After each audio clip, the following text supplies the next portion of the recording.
Welcome back to Dawn of Defiance. Our party is on Cloud City on Bespin, looking for Darga the Hutt.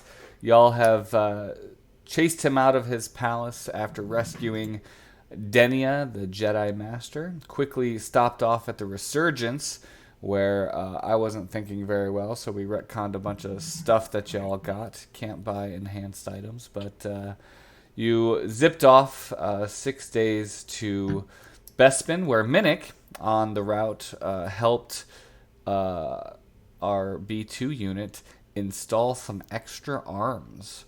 I think were we successful in that? Yeah. Okay, so Beetle now has four arms that he is equipped with, making him all that much more noticeable and rare. So once landed, you realize that in Cloud City that there is a wing guard that seems to be the dominant authority, and credits seem to grease the wheels of Cloud City's bureaucracy. So you've offered bribes, able to waive needless inspections for the Banshee, which Sirona O'Keefe was adamant that they wouldn't step on. However, under no circumstances did they allow any weapons into Cloud City except for maybe small blades. So you all left your weapons on the Banshee, including Beetle himself staying back, not being seen by the Wing Guard, and Sirona O'Keefe, Beetle, and Crash all navigated to essentially a hangar parking lot where they are still hanging out. We also have QB, who used his agent status to scout out a local tavern and talk to a human who basically didn't give him much information. He said, I'm looking for a hut. And this guy said, I haven't seen any huts in Cloud City lately. You all are aware of a upcoming sabacc tournament, and the general vibe of Cloud City is that it is a resort place. There are many layers to Cloud City where the lower levels are sort of more of that engineering levels where Ugnaughts refine Tibanna gas. And yeah, you're hunting down the Hutt and trying to figure out what is going on between him and the dealings with the Imperials.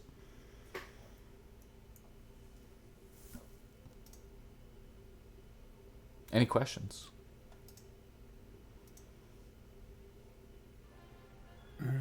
No. Okay. So it's daytime.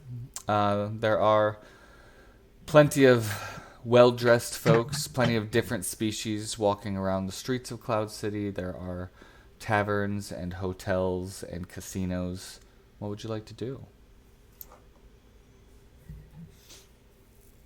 Is Euro entering in the sabacc tournament? I believe he wants to. I would love to see Euro lose all his money. He has lost quite a bit back in Darga's palace. Along with all the bribes that he paid for when we got here too. That's right. He did bribe the wing guard.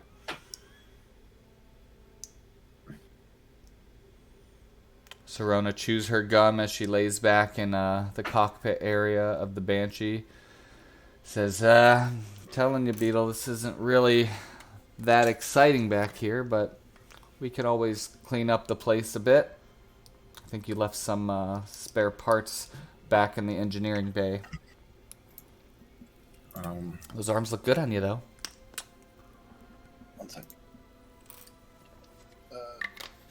Well, I appreciate the compliment, but I think I need to start finding my way out of here. I think I'm going to be more useful, at least attempting to sneak around, than just waiting for them to bust me out of here. You're going to have to. So we may need to. Not you, at least, but I certainly need to try my best to scout around and see what I can find. Yeah, you look out the viewport window, and you see Wingguard patrols navigating the hangar bay area. There's not like an abundance amount, but there are, like, you never look out the viewport and don't see them. Okay. Hmm.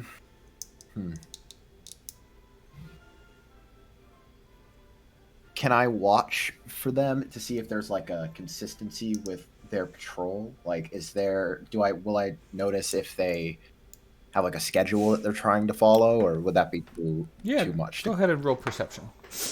Okay. It'll shake off the dust from our 3-week break. All right. Very nice. So yeah, as you watch, it takes you about like 3 hours before you see the change out, and you see the person who had just sort of left 3 hours ago come back. So they're on a 3-hour rotation, and generally speaking, they look very similar, but you can recognize that 3-hour rotation, but they never leave the space, the hangar bay, unattended. And there are some vehicles that kind of come and go, in which they direct them with their little batons and leave those ships alone. It's essentially a big garage.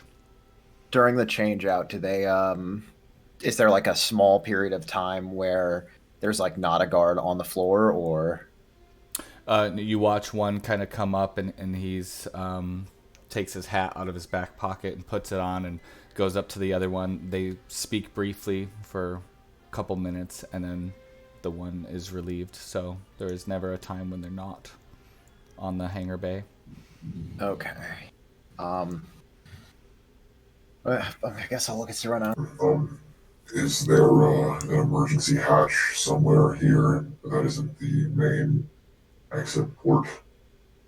I mean, I got the cargo hatch, and I've got the ramp for getting in. I mean, they're both pretty obvious. No emergency hatch on the top, so you could put an Astro back out to do maintenance while flying or anything like that. Let's see. The Banshee does have some cargo overlooks. She says, well, yeah, I mean, we got something on the top. You can open up the cargo overlook. It's 30 feet up off the floor, but you're welcome to try it.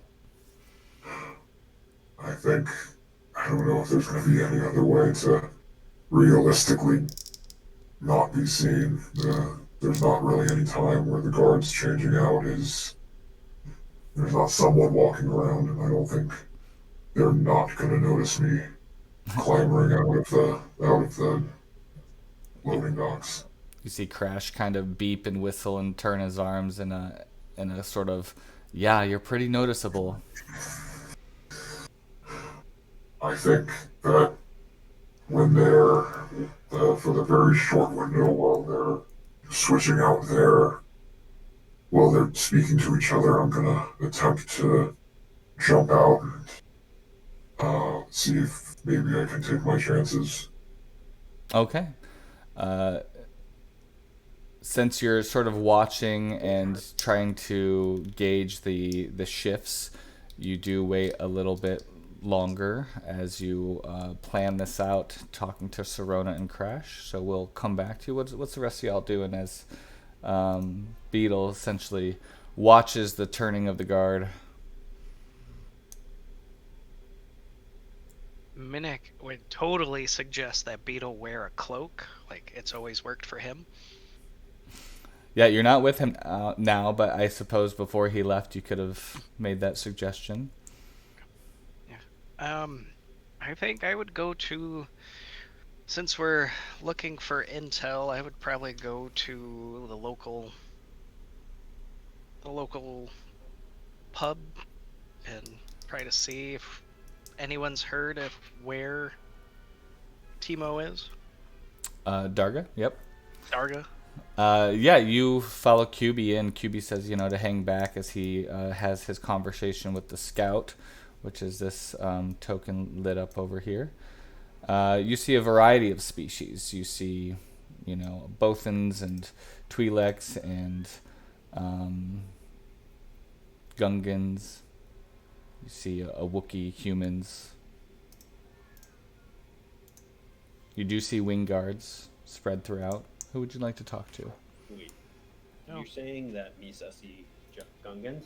There is a Gungan in the tavern. If you followed Minnick to the tavern.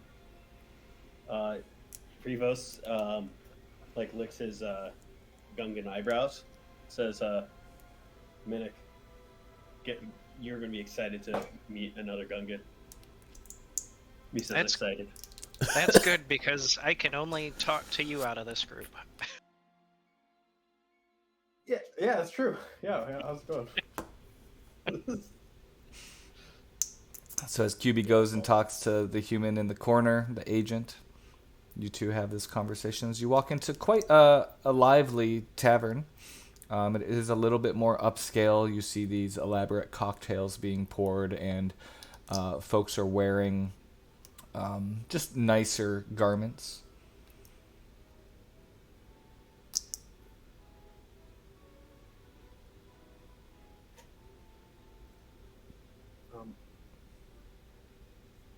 Minnick, are we appropriately dressed for this? I don't know about you, but I'm wearing a full cloak. It seems pretty well dressed. I don't understand fashion. It's not a Jedi thing. I'm sorry, I didn't say that out loud. I whispered that last part. Hey, there's no signs anywhere. Rio coughs and he's like, okay. If anything, use the Force. Rio smiles back at Minnick, and puts a whisper gesture up at his mouth and says, okay, I got this. And I think regarding my character, I do have let's see, do I have guidance? I might. I tap myself and make myself full of joy and cast guidance on myself. Okay. And I approach the Gungan. This is I try to. Go ahead. I try to be very conspicuous, trying to cast guidance on myself. Are you trying to walk up stealthily? What do you mean by conspicuous? Regarding anytime I use an ability, I want to guise that as a gesture or some sort. I don't want to make it obvious I'm trying to use an ability. Or Gotcha. It's force power related. Yeah, you see a male Gungan who is dressed in some fine garments. He does have just like this. I think I have a new module. Yeah. So he does have his arms exposed, but it's more of a fashion thing as opposed to a warrior thing. He has these glasses on that are sort of like a gambler's glasses that shade things in a hue of yellow tones. And he's drinking a cocktail with this like orange swirl in it that has this little wisp of smoke that doesn't seem to stop. And he turns to you and he says, fellow Gungan on Cloud City. Yeah, I did not think I would see another Gungan. What brings you out of Naboo? Well, Cloud City is a place where I relax, enjoy all that the resort has to offer. I've been coming here, my family, for many cycles. And you're... What tribe are you? Well, out of character, I actually don't know what tribe I'm from. But I'm going to say I'm a part of the Misa tribe. Misa tribe. I am unfamiliar, but there are many tribes on Naboo. What can I do for you, fellow Gungan? Well, first off, what's your name? Ah, names already. You're looking for friends on Cloud City? If they're Gungan, definitely. Let's see. I don't have Gunga names. I'm gonna do... I am Val Pavand. Val Pavant. You're if memory serves correctly, you're a part of the trading family, right? Out of character, I have no idea. I'm just going with this. My family has dealt in trade from time to time. Mostly local fauna that is ground up for medicine across the galaxy, but don't let Medicine. the name fool you. We are humble. I'm just here to relax and enjoy the tournament. You're a big Sabak player yourself?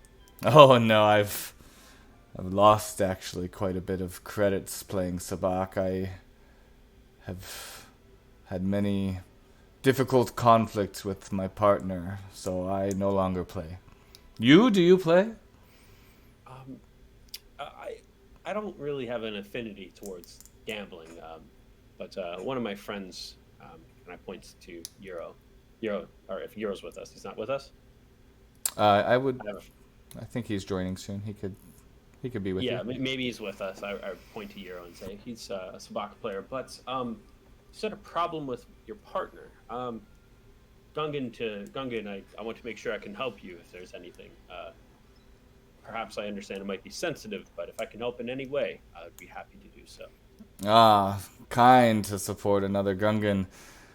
Well, as you're aware, this gambling epicenter of the galaxy here on Cloud City, there's many resources and supports, and my challenges are long in the past, so I simply watch as a way to live that experience I once lived many cycles ago. I've probably lost more than you've made in your lifetime, friend. Well, that's hurtful. Well, hurtful for me as well. Go ahead and Not for me. roll a Two perception chains, check. buddy. All right. Can I whisper to Rivos? Just, Yeah. I don't think he likes us.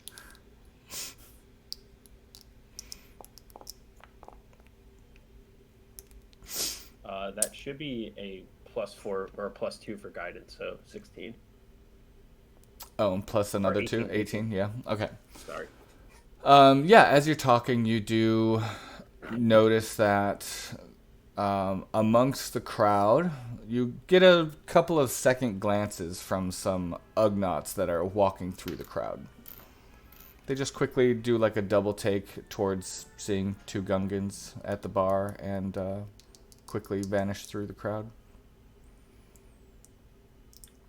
I whisper on the little tracker to Mimic, or the comms that we have. I maybe have some people looking a little bit like we're getting some notice from security here, perhaps. I don't know if they are. I would just, that's what Rebus would react with. Mm-hmm. Well, my friend, I hope you enjoy your stay here. But if you ever need any help to get more credits so I can make as much as you've gambled away, I would be more than happy to help. And your name, I didn't catch it. Oh, yes, certainly. Rivos, Clan Misa. Rivos from Clan Misa. Should I look for you in the tournament? You could, yeah. Okay. I will be cheering you on, my fellow Gungan. May your success be much greater than mine ever was. And may your worst day be my best. Walk away.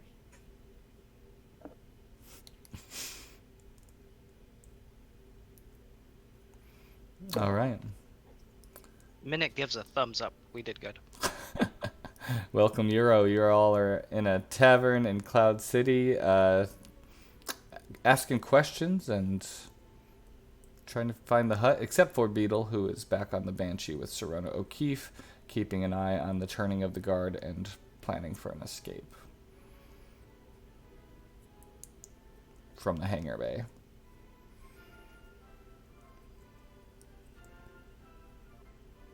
Sounds good. Let's not die.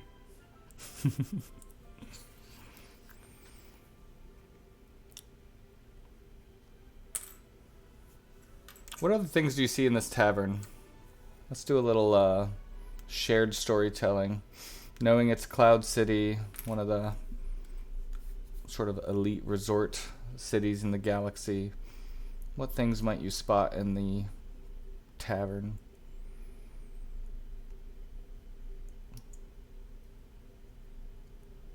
Things your characters notice? I think Rebus would notice anyone who's using like substances, just being like a Jedi and trying to be like as sound mind as possible. Anytime you'd see someone using a substance, you would be a little bit like drawn to either want to stop it or just observe it to avoid it. Yeah, you would probably spot some folks who maybe have a little bit of spice left over on their upper lip. It's still kind of hush-hush. It's not exactly done out in the open, but there are definitely substances being used. I'm looking over at the Wookiee that's relaxing at the bar. I'm wondering if he is with anyone. Yeah, you see the Wookiee who is drinking another one of those fancy cocktails, and he happens to be in deep conversation, which seems to be pretty serious conversation with a female Bothan. Ooh, Wookiee and a Bothan together. That's a thing. I'm not remotely close to hear what the context is outside of it's very, very serious. Can I walk closer to them without giving myself away so I can eavesdrop a bit better? Sure, roll stealth check.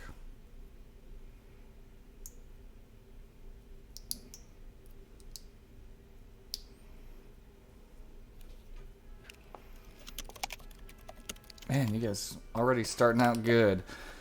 It'll come back to bite me, I promise. Yeah, with a 20, you hear them in sort of serious whispers, and they seem to be looking for someone. You don't quite catch who they're looking for, but they seem concerned, and it almost is like a parental worry. They lost someone that they seem to care about.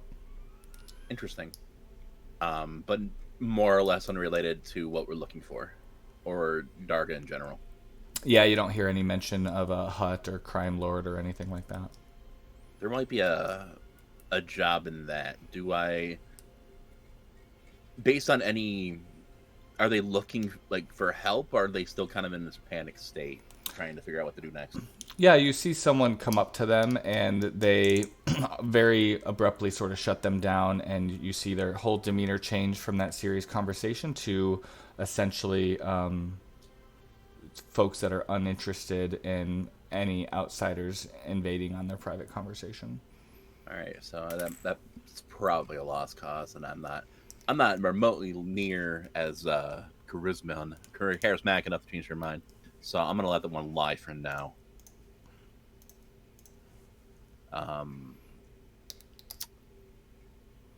Who's the bartender? Who's running the front right now? How about this guy? Let's give him a name, shall we? He's a gosh, what species is that? Which guy are we talking about? Nothing popped up for me. Oh, and it didn't pop up for you? No. This guy. Oh, that ping happened. Yep. Come on, Calamari. Oops. Oh, Calamari. Yeah. Oh, yeah, thank you. I was trying to... Is it... Oh, that doesn't pop it up. Sorry. That doesn't pop it up for y'all? No, nothing shows up. Okay. I saw the ping though, so that works. Cool. His name is... he kind of sees you and walks up and he says, "Ah, welcome. Name's Nadul. What can I get for you?" What's happening, Nadul? What's the special around here?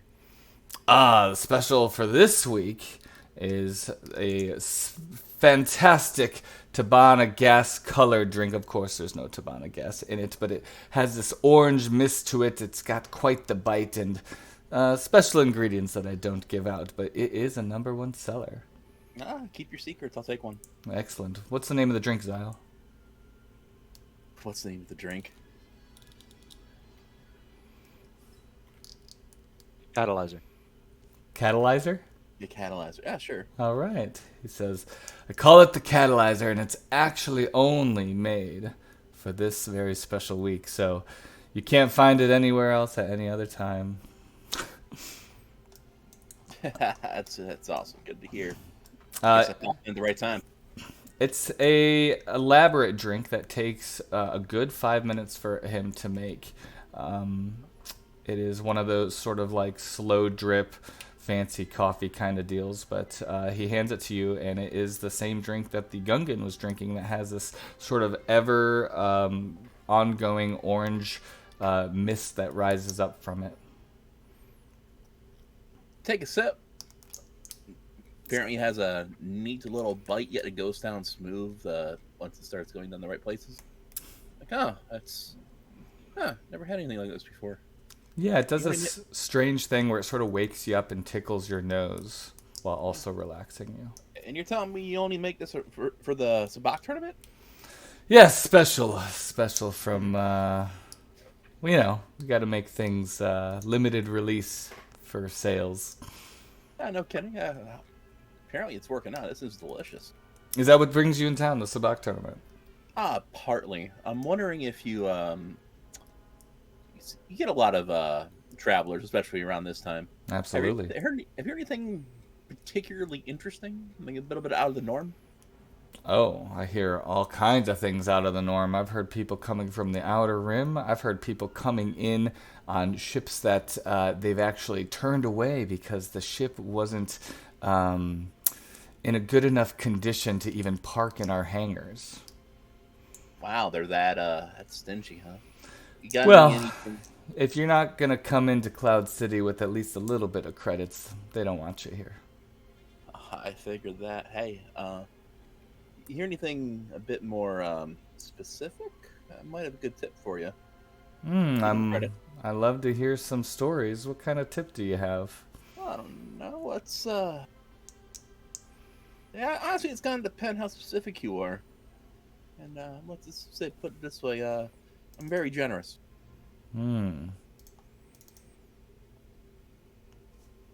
Oops, your sheet isn't opening. Weird. I'm gonna bring you out My again. sheet's broken again. Hello. I know. I'm gonna bring out a different version of I it. have been cloned. There I am. So wait, you're asking for him to give you money? What's happening? No, I'm offering a bribe. If he Oh. tells me something remarkably interesting, I may be able to follow up on. It's a lot of interesting things. Let me think here. Okay, I got something for you. All right. It's gonna cost you 50 credits. All right. If you really like what you want to tell me, make it 100. So don't leave anything out. And he sort of gets really close and he says, the wing guard, slimy little buggers. I heard that one of the wing guards are getting a pay into the tournament free of charge. They don't have to go through the preliminaries at all. They're being, it's sort of like an inside job. Huh. Any way you can identify them? I mean, they all look the same to me, and honestly, I don't really like sharing this because they sort of patrol the business. And he sees one of the wing guards walk through the crowd, and he says, "It's a good drink." As he's, oh, it's fantastic. I can't believe I can't give me a recipe for this. I definitely want to make this back at home. And he sort of touches his nose, and he comes back to you, and he says, "They all communicate, and there's a lot stirring up in Cloud City. We got a good thing going here, but there's rumor that Imperial interests are growing." No kidding. Yeah, we'd prefer to manage our own affairs, but that's not up to me. It's up to the wing guard. Excellent. So learn Chris with the Imperial. So that's interesting. Just to clarify what he meant, is that a wing guard that's left into the tournament, like as a participant? Yeah, essentially an inside job. Someone's getting Staff access. And he sort of looks at you and says, "I mean, tell you what, I'll waive the credits if you give me something juicy." So there's a. You know what? Do I have anything juicy to give him? That's a better question. Can we tell him about the hut without causing alarm? That's the problem. Like, I don't know if he's alive at the hut or not. Because if he's a hut, he probably has internal connections with the underground everywhere, and I don't know too much about the bartender yet. So if we tell him about Darga, he's gonna supposedly catch wise and tell Darga what we hear, and then our element surprise is gone, and we're gonna get significantly more issues later. Or we can just yell on and tell him about it. It's like I don't know if that's a good idea though. You do you. All right. He kind of leans in and he says, "Sounds like you know a thing or two. I mean, is someone gonna be at the tournament? You look like you're from a core world, if I were to guess." Personally, I'm a bounty hunter. I kind of go back and forth, different worlds. I really don't have a set home. What if we maybe if I'm by exile over the comms and whisper, what if we give information that Darga had a Jedi and they escaped? That's turbo risky because we don't know specifically like who knows about the Jedi that's subdued under the palace, right? We don't know how widely known that is, and that might tip them off. It's like why does a group of ragtag folks know about the Jedi? It's just like, hey, Darga, I found your voice. Like, no. What if we actually phrased it in the way that Darga was secretly helping a Jedi? Making this presumption I'm very charismatic and make that sound good. He says, "Bounty hunter, huh?" Yeah. I mean, there's enough corruption in this city, and I really don't like to see it. Is there someone I can help you find? Oh man, do you know of any buddy that needs looking for a job? I would love to get some side work done while I'm here. I don't really, affiliate myself with criminal types. I was just gonna give you a little tip if you're new to the city, if you're looking for information, but I'm assuming you're here for a bounty, but I get it if you don't want to tell me. I gotta keep my secrets, it's safe for both of us, to be honest. Well, the city's pretty locked down. If you go up to any computer terminal system, it's gonna be tough to break in, but there is a central system that has information if you know your way around a network. My. Do you know of a terminal where I can potentially try and mirror access from? I mean, like I said, the terminals that are not in the central system, they're gonna be more firewalled, if you will. He points to a terminal that's sort of at the back of the bar where people can get credits and they can look at the map of the city and stuff. He's like, that one there? I mean, you can get some basic information, but if you're looking for people, if you're looking for potential tournament participants, you're gonna have to go to the central hub. That might be my next stop then. Appreciate you. Here, something for your trouble. I paid them. How much is a drink, like in general? 2 credits. I don't know. All right. I threw him 200 credits plus the 2, so 202. Hey. So seems like also, maybe I should quit bartending and do a little bounty hunting, huh? Possibly. Also, I was never here. Oh, if you get my drift. I didn't catch your name, friend. Enjoy. Yep. Appreciate you. I don't think it's my name. So I pay him 200 credits and step away from the bar and start like meandering a little bit. Okay. From what we've seen of Cloud City so far, have we noticed anybody with, security details, anybody walking around with increased protection more than normal, I guess? Yeah, you do see some high-profile folks that seem to have bodyguards and stuff. They're pretty hard to access. You definitely see the wing guards, which let's see if I could pop them up. Here we go. You see these types of folks who are clad in blue uniforms and seem to be the only ones with weapons walking around the city. They are in abundance as they walk around and through. They don't seem to be the ones bodyguarding the elites, the nobles that walk through. They are just doing patrols.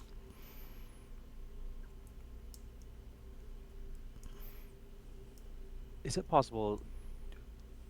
I don't know if we've actually seen a whole lot of the area, really, but is there a pattern to their movements? Do we notice if there's a certain area in particular that they're kind of like circling around, or are they just kind of sporadic? As you move through the city, I mean, they are everywhere, and the city is crowded. There are people everywhere, and it just seems to be getting more and more crowded by the moment as people pour in. But there is the hotel, I believe it's called. Let me see if I could find it. There is a main hotel where there are more security guards, more wing guards that are around the hotel, and as you get near it, you notice that it's all locked up and they're not letting people in.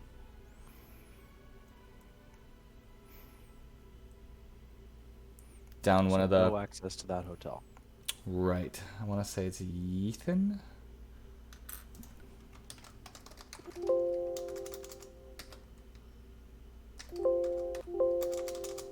I'll find it. Hero will make a note of that.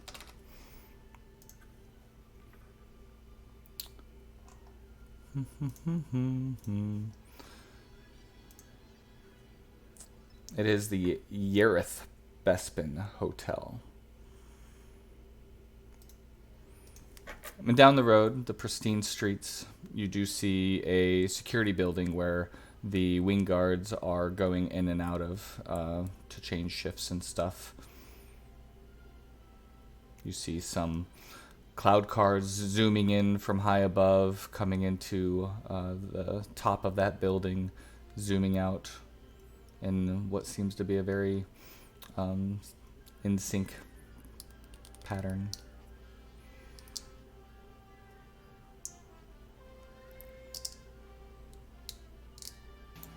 Are these wing guards the same ones that are in the hangar, or are the ones in the hangar different people? Yep, same ones. Okay. Ones that were bribed by Euro, I believe, upon landing. And bribed while you were circling Cloud City in order to avoid the wait times.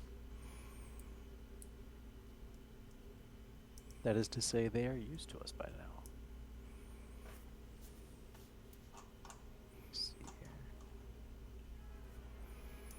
Anyone have anything in mind?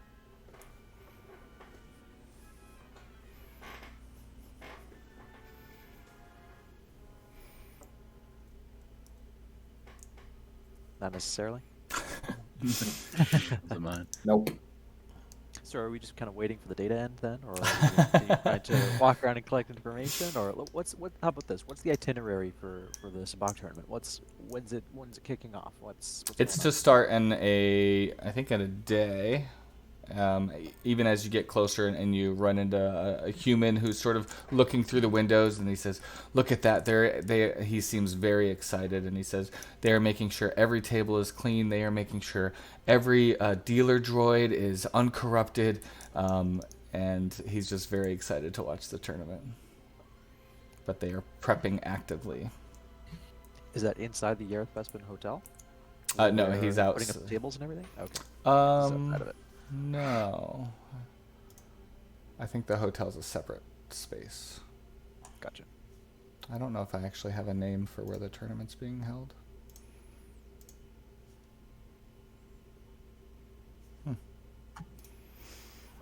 right before you arrived, Euro, we were talking about how many pieces of that feedback form that I delivered said that y'all wanted more breadcrumbs. So it's kind of funny to me that y'all are wandering around like, okay, let's get the show going. So we'll move back to Sorona, and she says, "Okay, Beetle, are you ready to do this at the next changing of these guards? I mean, you're just gonna blast your way out if they try to stop you?" I'm going to. I'm going to try my best not to be seen, of course, but if not, I'm going to attempt to say that I am a worker droid that is in charge of moving cargo from ships to lodging for the higher profile guests. Oh, you're okay. Good luck with that, Beetle. It's not. It may not be the most convincing argument, but it may be the only argument I could really give them. You do have 4 arms now, so yeah, it would make sense that you're lifting crates. I want to see kind of like, do I notice any droids walking around the hangar bay by any at all, or is it they not that? Yeah, you do. You see every once in a while, that doesn't seem to be on a set schedule, you do see a patrol droid that looks pretty formidable. I'm going to show you. They seem to be very B2 in nature in terms of the general outline, but different. And they don't look like they're messing around. Yeah. Yeah, because I was thinking maybe I can try and get like a security, somehow steal a security clearance code, but I don't know if that's happening. But you don't see those guys very often. You spotted one like when you first parked, and then one several hours later. I'm gonna bring all of my credits with me, and to if worst case scenario, I'm at least caught by like human guards, I can maybe pay my way out of them not noticing.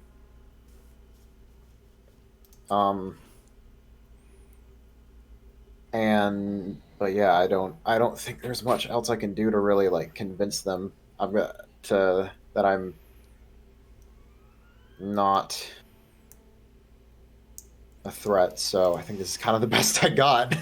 Sorona just sort of looks at you and she says, I mean, you are formidable, but the trip out here, the rest of the crew, they told me what happened in the Hutt's palace, that you were essentially burning alive. I think, I worry about you, Beetle. I think that you are so used to surviving that you might not think of the possibility of being terminated. Well, I certainly consider it, but I don't see another option to get off the ship unless I could maybe get some of the rest of the group to help bust me out somehow, but I don't know how that would be possible. Beep, beep, beep, beep, beep, beep, beep. Oh, we're getting a message. Hold on, Beetle. And she pulls up this message on the display, and you see this message that says, if you are wise, you will stop asking so many questions. It's a long drop through the clouds, and enemies of the Hutt have a bad habit of vanishing. Oh. What have they been doing? What have they been doing? I don't know. Crash. They must be looking to somebody. Yeah, it seems like they're getting themselves into some trouble. Crash, see if you could trace the message back to a terminal on Cloud City that maybe it came from. And he beeps and whirls his arms around. After a few moments. It looks like it's coming from an industrial area. Beetle, I can upload the map to this terminal into your database, but you got to find the rest of them. Looks like they're being noticed. Yeah. I'll send a call out to them and see if I can let them know that whatever they're doing is drawing some unwanted attention, and I'll see if I can meet up with them. We have access, like, we're not like a radio silent area. Like, I can send them comms. Okay. Yeah. Sharona says, do you want me to like go out and distract the guards so you could slip out? I can ask for some, an engineer or something to work on my ship while we're just in the hangar bay. I'm sure people ask for that. It could make it a bit easier. Yeah. If you can get your way out there and try and see if you can flag whoever's nearest patrolling over, I'll let them know, and then I'll see if I can slip out. She unzips her little flight suit and pushes up her breast. She's like, I got this. And she goes down the ramp and sort of looks back at you and chews her gum and sort of gives you a half smile and flags down one of the wing guards. And as she's talking with him and flirting, she sort of turns to where the conversation ends up, where the wing guard's back is to the Banshee. And she sort of messes with her hair and sort of gives you this like indication that she has got his rapt attention. Okay, and she gave me the map that. Yep, she uploaded a map of basically a route to get into the industrial area where someone had sent that message of warning. Okay. Well, before I go, I'm gonna open up my my comms device and just say to the group, whatever you're doing, you may all want to pull back a bit. We've just received a bit of a threatening message over at the ship, so you may need to be a bit more discreet. And I'm not gonna allow them, or I'm gonna then, after I do that, I'm gonna turn my thing off so no one can accidentally reveal me while I'm trying to like leave by trying to communicate back. And then I'm also gonna try my best and bring everyone a concealable weapon. But okay. So nothing crazy, but I'll bring. We have like small little blaster pistols, right? Like nothing crazy. Yeah, I don't think they have the stealth property, but do blaster pistols have the stealth property? I don't think so. In our I doubt it. Party box, we have like 6 or 7 light pistols. Yeah, those are what I try and bring. By the way, I'm assuming you don't want me to bring Betty, correct? No, Betty's a pretty big gun. You wouldn't be able to. Gotcha. Okay, so I'm gonna do my best to try and. I'm also leaving all of my heavy weaponry back on the ship. I'm not gonna bring an assault cannon because I don't think that'd be a very smart idea if I don't want to be caught. So I'm only bringing my vibro knuckles and my wrist blaster. Okay. You sort of find spots on your chassis that holds these, and you might have to grab a few, making your hands, maybe at least a couple of your arms full. But you've got 4 arms, so you can manage. Okay. All right. So I'm gonna bring at least 5 blaster pistols. Light pistols, or is it blaster or light? Light. I'm assuming light, right? The ones I'm that we not- have 23 of are blaster pistols, which Gotcha. are simple blasters. Yeah, they don't have any properties for being That's concealed okay. or anything like that. Yep. So Yeah, I mean, if I get caught, I don't think there's a lot I can do anyway. Yep, So, they're visible. all right. Well, I'm gonna take QB's advice, throw on a cloak, grab those, and then start making my way out. All right. So you open up the top floor cargo hatch, and it's this sort of glass hatch that kind of opens up quietly, and you see that she is, laughing and giggling and touching this Wingard's shoulder, and you slide down the back of the Banshee, and you are in a hangar bay that seems to be quite a few stories up from the main city streets of Cloud City. Okay. I'm gonna try and do a quick survey of my surroundings and see if there's any obvious exits that I can start walking towards, or if there's, or at the very least, look for something that I can start walking towards. Yep, there are repulsor lifts and signs everywhere saying exit and Orabish, and Gotcha. All very right. well labeled for all the tourists. Okay. I'm gonna just walk up as close as I can and hug the wall, and just try and discreetly make my way over to the exits while she's distracting the guards. You taking a repulsor lift? Is there anything? I mean, could I do a perception check to check if there's like any, like maybe stairs? Yeah, there's gonna be stairs, right, for emergency purposes. Repulsor lifts go down. Do you prefer to take the stairs? I feel like there's gonna be less people on this. Like there'd be less people since it's probably a fairly long walk. So I'm gonna. You're like I'll 23 say- stories up, so yeah.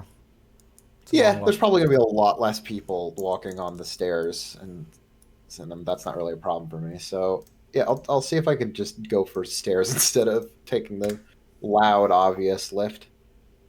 Okay, yeah, you get into the stairwell, and it smells clean. It smells like chemicals. Some janitors doing their job, but it is quiet except for the clanking of your feet as you navigate 23 floors down. I'm gonna before I go down, I want to look down like the center where there's like where you can kind of just see all the way down to the bottom. Is there anything I can see There's going? nothing. It Like is- no one walking? Yep, no, you don't hear anything. You look up, there's nothing. It is an empty stairwell. All right. All right. I'm gonna just start walking down, I guess. Okay. Takes you a bit, but you end up getting down to the ground floor. Meanwhile, you guys get a little ping from Beetle saying, "Hey, watch out." You get the message that was revealed, and he says he's going to make his way to you. Does he reveal the fact that it came from a industrial-ish area? Yeah. I'm gonna say that I also said where I'm going. Okay. Um. And give me a Like, stealth check, Beetle. Yeah. I was waiting for that. All right.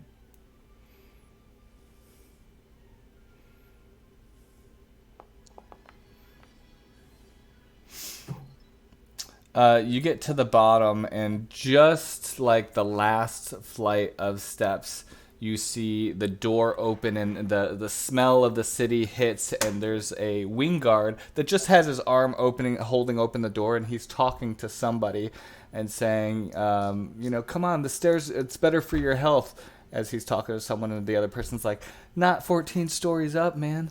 He's like, come on, it'll be good for us. It'll just get our heart rate going. What do you do?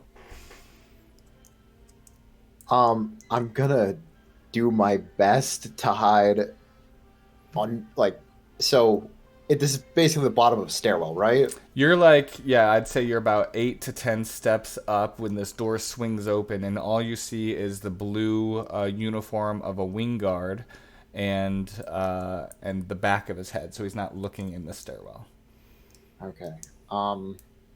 I'm gonna try to lower myself down under to where like the side of the stairs are, to not like walking down, but I want to like grab the railings and basically try to lower myself down. Okay. Or is it too high, and will I Nope. fall a short distance? No, you're fine. You sort of duck down, and this conversation goes on for 10 seconds as he says, "Fine, repulsor lift again. Good job." And he doesn't seem too enthused with his co-bodyguard or his co-wing guard, and he walks away, leaving the stairwell as it shuts, and you're quiet and alone once again. Okay, I'm going to look out the door and make sure that everyone's gone. You see them waiting for the repulsor lift. A few moments goes by. They walk in and zip up. All right, I'm gonna step out and just start, and then. Now this is So if you step out, yeah, this is like the city. This is open air Cloud City. People are walking back and forth. There are like little streetcars moving people and the like. But yeah, this is big city crowd. I still have the cloak on, so I'm gonna try to make my way towards that industrial sector as far as I can on foot, and taking whatever, like, I'm gonna take as much time as I can by just taking whatever alleys or back roads or anything I can find that is not out and with a bunch of people. Okay, yeah, you stay away from the crowds, and you do see in the alleys. It's a little bit different scene. Of course, Cloud City being quite nice and clean, but just like any city, there are alleys full of people looking for scams and looking in trash, looking for handouts, looking for things that nobles didn't find was worth their time, but maybe of value. And it just is a little bit odd to you that the face of Cloud City is one thing, but the reality is there's still poor people scrapping in the alleyways. They don't pay you no mind, besides maybe giving you ample room and space, as they see this large, cloaked, several armed figure making his way through the alleyways. So you are heading towards the industrial district. These guys have the coordinates? While I walk past them, I am gonna actually give them, because Beetle thinks about it for a bit, and he's a bit worried that them seeing him, if any information about us comes out, they may say something. So he's gonna give a few credits over to some passerbys just to kind of make sure that if they see him, that they forget that they saw him. Okay. Yeah, as you pass some folks and give credits, they sort of just bow to you and thank you. All right, so I'll take off 100 credits. But yeah, I'm going to start just moving towards those coordinates, and then hopefully I'll see the group once I actually get there, but I don't know when they're going to be on their way, so. Okay, is the group just going straight to the coordinates? Yes, I assume we will meet him there, but I had an idea to do something. Mm-hmm. Does anyone else have any plans here where we currently are? I think I pulled most of the information I need for now. And the only one that mentioned the hut was QB when we ended last time, so just FYI. Who was he talking? Oh, he was talking to... He was talking to a human agent and asked about the hut. Wasn't he a rebel agent, though? I don't think he said his faction. He just... I think QB has an agent feature where he can recognize other agents. But he specifically said, I'm not giving away all my info, telling you who I work for or whatever. Do we still see that individual in the bar? Do you still see him? Yeah. Nope. He's long gone? Okay. Yep. Maybe well, I would imagine even QB had sort of been talking to him, turned, and he was gone, and maybe shares that information with you. I was talking to this fellow and seemed to have a good conversation, and he disappeared. Well, they already know we're here. Then, if that's what's going on, that we need to be very discreet from here on. QB apologizes. As we're walking out of the bar, and I assume towards the industrial sector where we're going to meet Beetle, Euro's gonna try and walk into the Gareth Bestman Hotel. He sees and observes that it's guarded and no access is going in and things like that, but he's gonna pretend to be this just kind of blundering, unaware person. He's dressed very, very nicely, of course, just given that he's here, but he's gonna kind of presumptuously just start walking in. And they say, "Hey, hold it. Business?" I'm staying here. This is my reservation, mate. Oh, no. Do you have your access card? Access card? I've just signed in. I just landed a few minutes ago. Access card, otherwise you cannot get into the hotel. This is a elite hotel. Elite hotel? Who do you think you're talking to? I would like to know. Do you have your access card? Unbelievable. Can I see your manager, please? You should know who I am. And who is that? Look, if I really have to explain myself to you, then surely there's nowhere this is going. Surely, if you are as important as you say you are, you would appreciate the level of security that we hold here at the hotel. I appreciate a reasonable level of service. Well, I'll get my manager. And the guard still holds you there. And after a moment, you see this really buttoned up, gray-haired individual, clean-shaven face. And he has a brief conversation you see in the background. And he comes up to you and says, "Sir, are you staying here at the hotel?" Well, first and foremost, I'm meeting one of my compatriots here. He's staying on the I don't remember what floor. There's a 3 in the number. Or something like that, but excellent. He pulls up his lobby. data pad. Your compatriot's name. Well, look, I'm afraid I don't know his name. I'm meeting his don't assistant know- in the lobby. Your compatriot's name. He's a governor of something. Look, he's in the Senate. I'm an assistant from a foreign planet. A senator. Perhaps? Yeah, governor. That's what yeah. Perhaps. Senator, governor, perhaps. I said governor. roll a, what is it called? Sorry, my brain. Deception? Deception with disadvantage. Disadvantage? Hey, I was consistent when I said governor, okay? I don't know about that. I said governor? Oh, man. Alright, with disadvantage. I have an expertise in deception now, so... Oh. Disadvantage there. Oh, wow. Even with disadvantage. And he says, I apologize. Our level of security is heightened at this time. If I could take down your information, I will get this resolved. We will reach out to you and let you know when the room is available. Look, that's unnecessary. Thank you for that. Look, I'm just going to go back to my ship. Frankly, the journey was too much for this. Euro's not going to leave any information or anything like that, but he's just trying to... Is there any deductions you think Euro can make regarding who stays at this hotel? Who as far as figures go? Yeah, you see any... Did the guard react in a particular way when he mentioned a governor or a senator? It seems like there are many elites that stay at this hotel, and this hotel is huge, and so the guest list is long, but he did not have a reaction to any specific individual. Okay, yeah, Euro will say then. All right, I'll come back later. I'll correspond with them over coffee. Thank you for your time, whatever. And he'll walk away. Okay, and he sort of, pops his collar again and dusts off his shoulder. He seems a little perturbed. He's so used to maybe more polite guests. And as Euro rejoins the group, he says, "Good news. We've narrowed down that the Hutt is not in that hotel."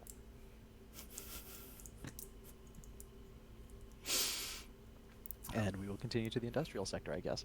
Okay. You do meet, you see this large cloaked figure that is coming out of an alleyway as you approach this building that does go down. So you're leaving the tourist area of Cloud City, and you begin descending into this industrial sector where there are noises and stuff. And through the dark halls, as you continue to descend, you see this cloaked figure that seems to be acting shady and seems to be holding things with arms that don't look natural.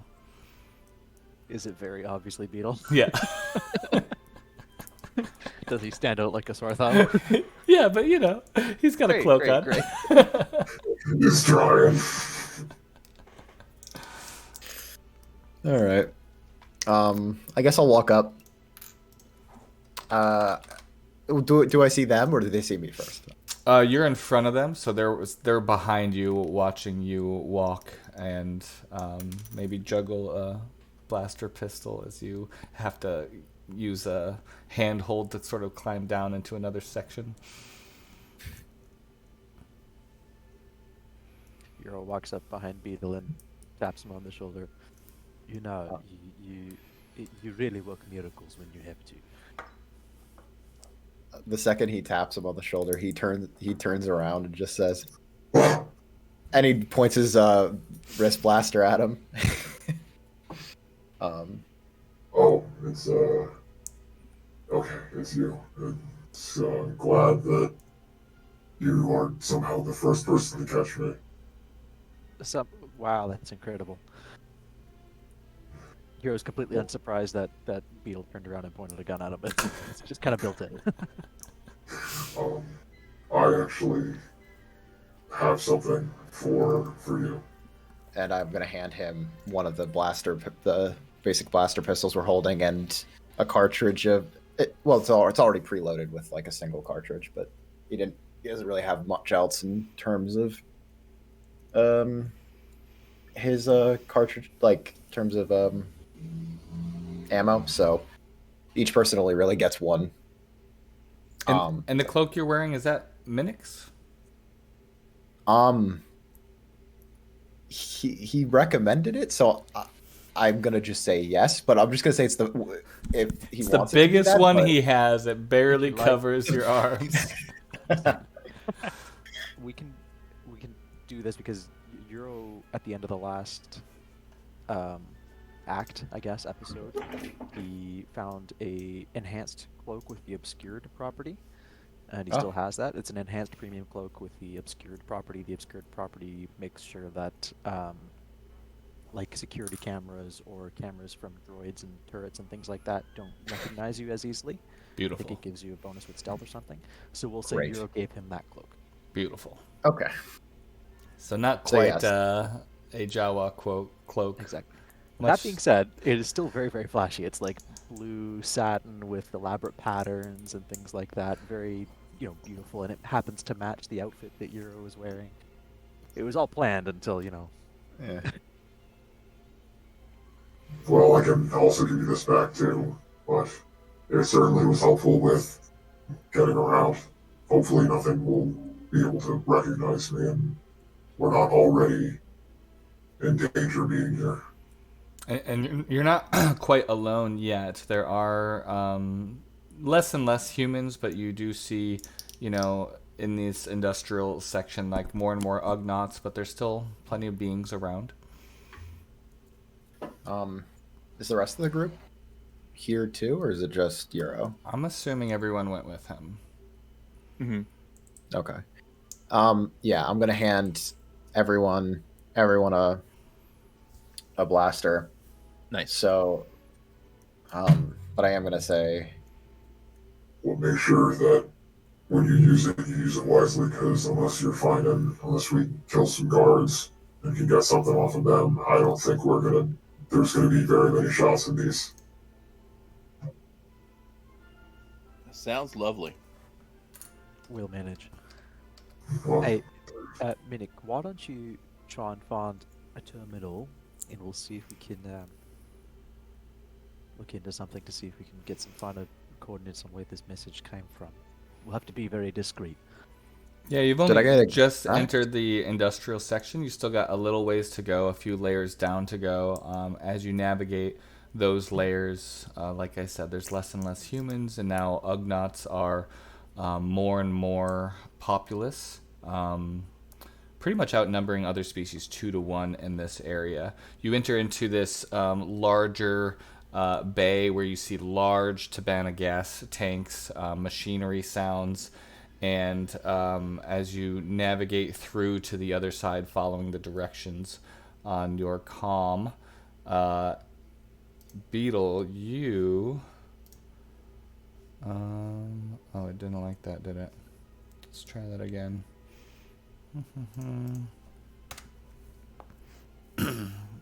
Does a 12 hit you? No. No. Of course not. So there's this this bat-like thing that kind of unleashes from one of the Tibanna tanks and comes after you and sort of tries to suck onto you. And y'all see this thing just as on Beetle's back shoulders as it sort of flaps and tries to make purchase and doesn't quite make purchase. And Beetle, you can't quite see it or get to it, but there's this strange-looking bat thing attached to you, or trying to attach to you. I'm gonna try and grab it. Grab one of its wings or something. Okay. Go ahead and roll a dexterity check. Saving throw? Just a dex check. Just as you try to grab it with forearms. You've already given up your weapons. Ooh, just barely. You're just able to grab sort of one of its talons, and now you've got it. All right. It's got these like rows of teeth that look like they're made for sucking as the inner row kind of comes out and tries to like grasp something, but you sort of have it by one of its taloned wings. I'm just gonna take my vibro knuckles and just put it down on the ground, or put it like against the wall and just like pummel it. Okay. Pulverize the thing. Yeah. Great. So you just put it down and you just start pummeling this thing. It screeches up, and you saw that its sort of belly was engorged a little bit. And as you just pummel it, it is killed. But this, who's watching this? Who's near Beetle as he pummels this thing? Euro makes a point of standing back. Right? I'm like, obvious. Euro makes a point of standing back. Anybody else close? I'm relatively close to it. Okay. So Zyle, you're probably close. Yeah, I mean, and I was imagining you guys in one of these like industrial grate pathways. So not as far back as you could get, but only 2 or 3 of you could be close. So we'll say Rivos, Zyle, and Beetle. As this thing explodes, there's this Tibanna gas that just sort of makes a cloud around you. And you 3 give me a dexterity saving throw. Everyone is within. I'm sorry, Constitution. Constitution. Oh, con. Gotcha. Everyone's within probably about 5 feet of me. So you actually, because of my aura, you get +2 to this roll. Okay. Minnick was looking around for terminals, and that scared the bejesus out of him. And I misspoke. It's Constitution, guys. There we go. Constitution, not me.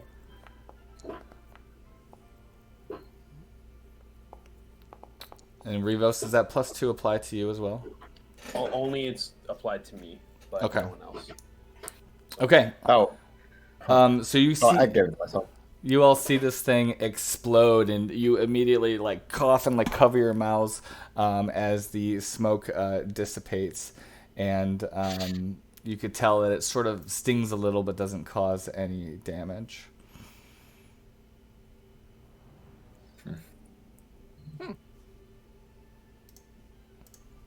Well, I guess we gotta be on the lookout for those now. I wondered what it was sucking onto for that to happen.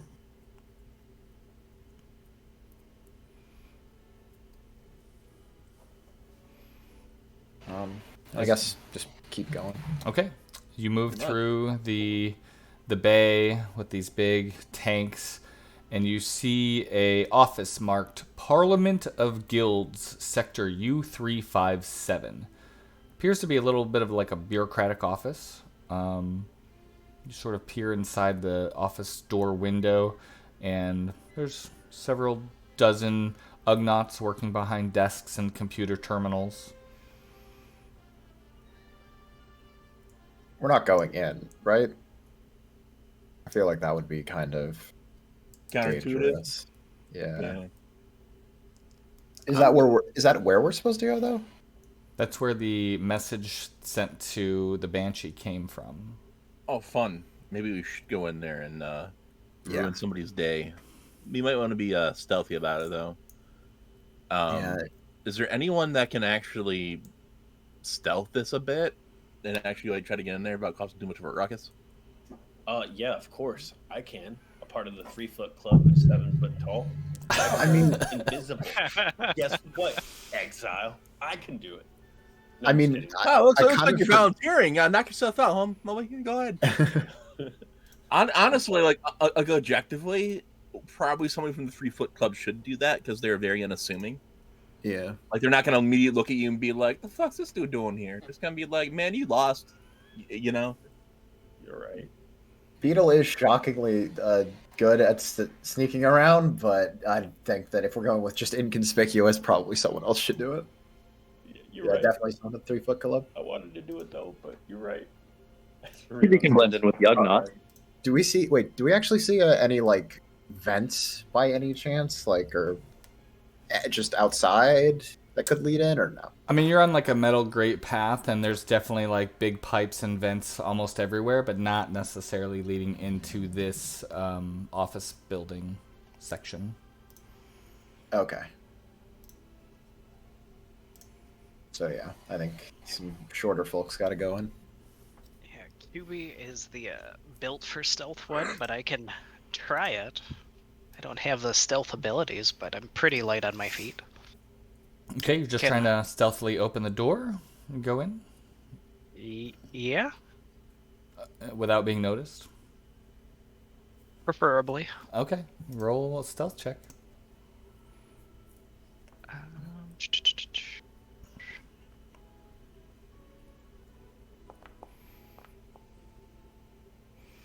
Yeah, as you sort of test the knob and you barely crack it open and slip in, do you shut the door behind you? Leave it open and don't want it to make a noise as it shuts. Okay. Like cracked open. Yep, you leave it cracked. You see lots of computer terminals. They're all chatting amongst each other, talking about shipments and tank numbers and regions in this industrial district where tanks are being moved from one place to another. How many are on this side?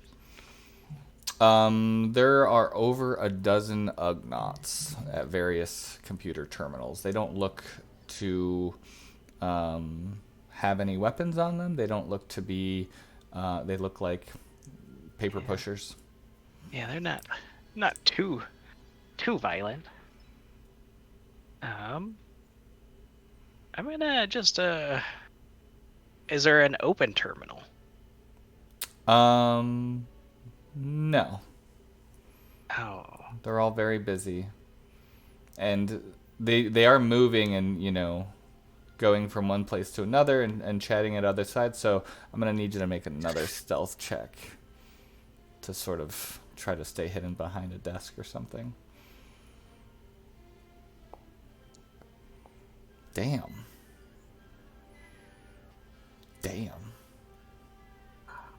Yeah, It pays to be short. you blend in with a little trash bin as one of them throws, some little small piece of equipment in the trash bin, flies right over your head. They don't even notice you. Yeah. I don't know. Guess I keep making my way through to try to get to. Is there another room adjoining this one? Nope. This is just one room. A terminal does open up as they move around. I would like to try to squeeze into that space. Yeah, one of them looks up and says, "Who left the door open?" He kind of moves towards the door as you can squeeze into the terminal space as he's moving through the office space to close the door. Yeah. And guessing you're probably gonna want some sort of technology check to do this. What are you trying to do? Access the area, see, really get info of the layout of this place, see what's really going on at the lower levels. Okay. Yeah, you'll need a slicer's kit. Did you get one of those?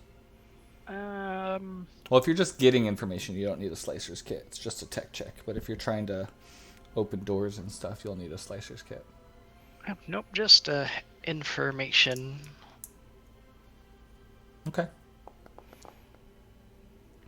Yeah, you just kind of walk up to a terminal that was already opened and accessible, and you get this complex visual of Cloud City with its, I think, 300 layers, most of which are Tibanna Gas Refinery layers. And yeah, you see different sectors that are named. This sector is U3571. Right. In my comm piece, I'm assuming that Euro and Revos are listening. I'm just gonna let them know that I'm into a terminal.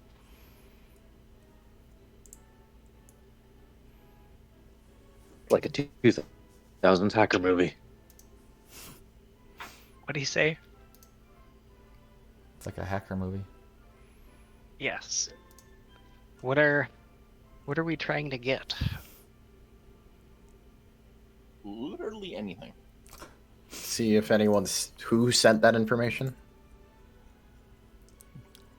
You do Look hear for unusual activity and stuff like that. You do see Yeah. two Ugnaughts working side by side together, and one of them seems really nervous and jittery, and he keeps looking over at the door, and he says, "I didn't open the door. I think do you think they're gonna find us? I think that was a bad move. You shouldn't have sent that message." And the other one says, "Please, it's fine. We don't need any more trouble. They're gonna go." And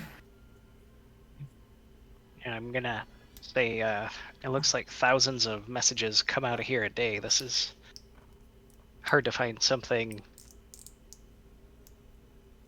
concrete. Give me another stealth check.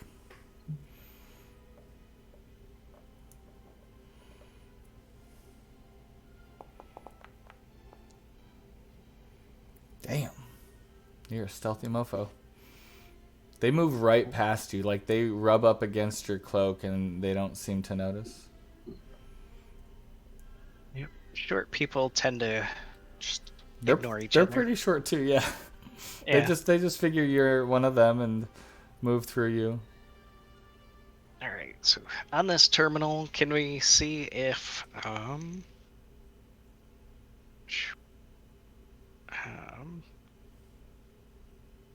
are there any secure areas of this refinery? Yeah, as you sort of navigate and try to get really into the weeds on it, you do see that there are some notes that this particular guild has made notes about missing Tibanna gas, about essentially someone siphoning off portions that are unaccounted for.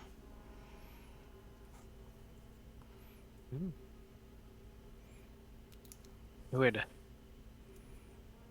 relay that back to the group as quietly as possible. As you do so, one of the Ugnaughts runs into you, knocking you off the terminal, and he sort of says, "Oh," and he looks over at you and he says, "Oh, you don't belong here.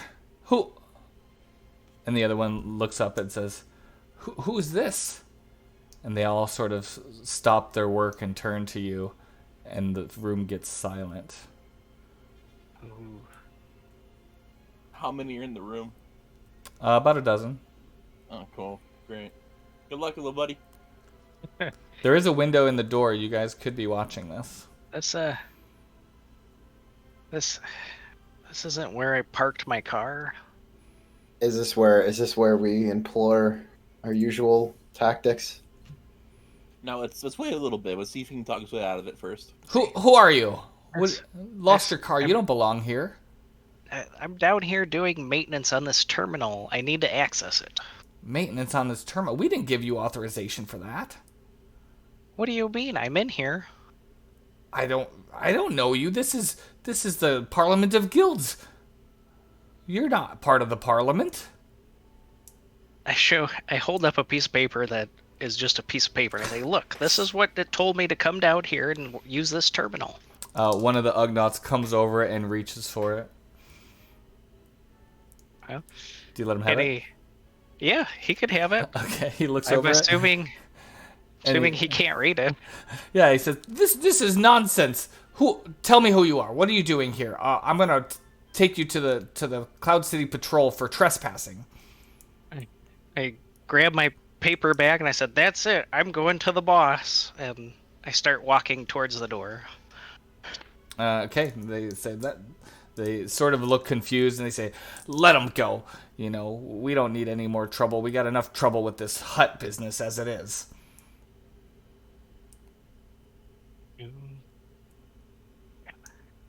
Gonna walk through the door and relay that they're mentioning the huts and everything that's going on, and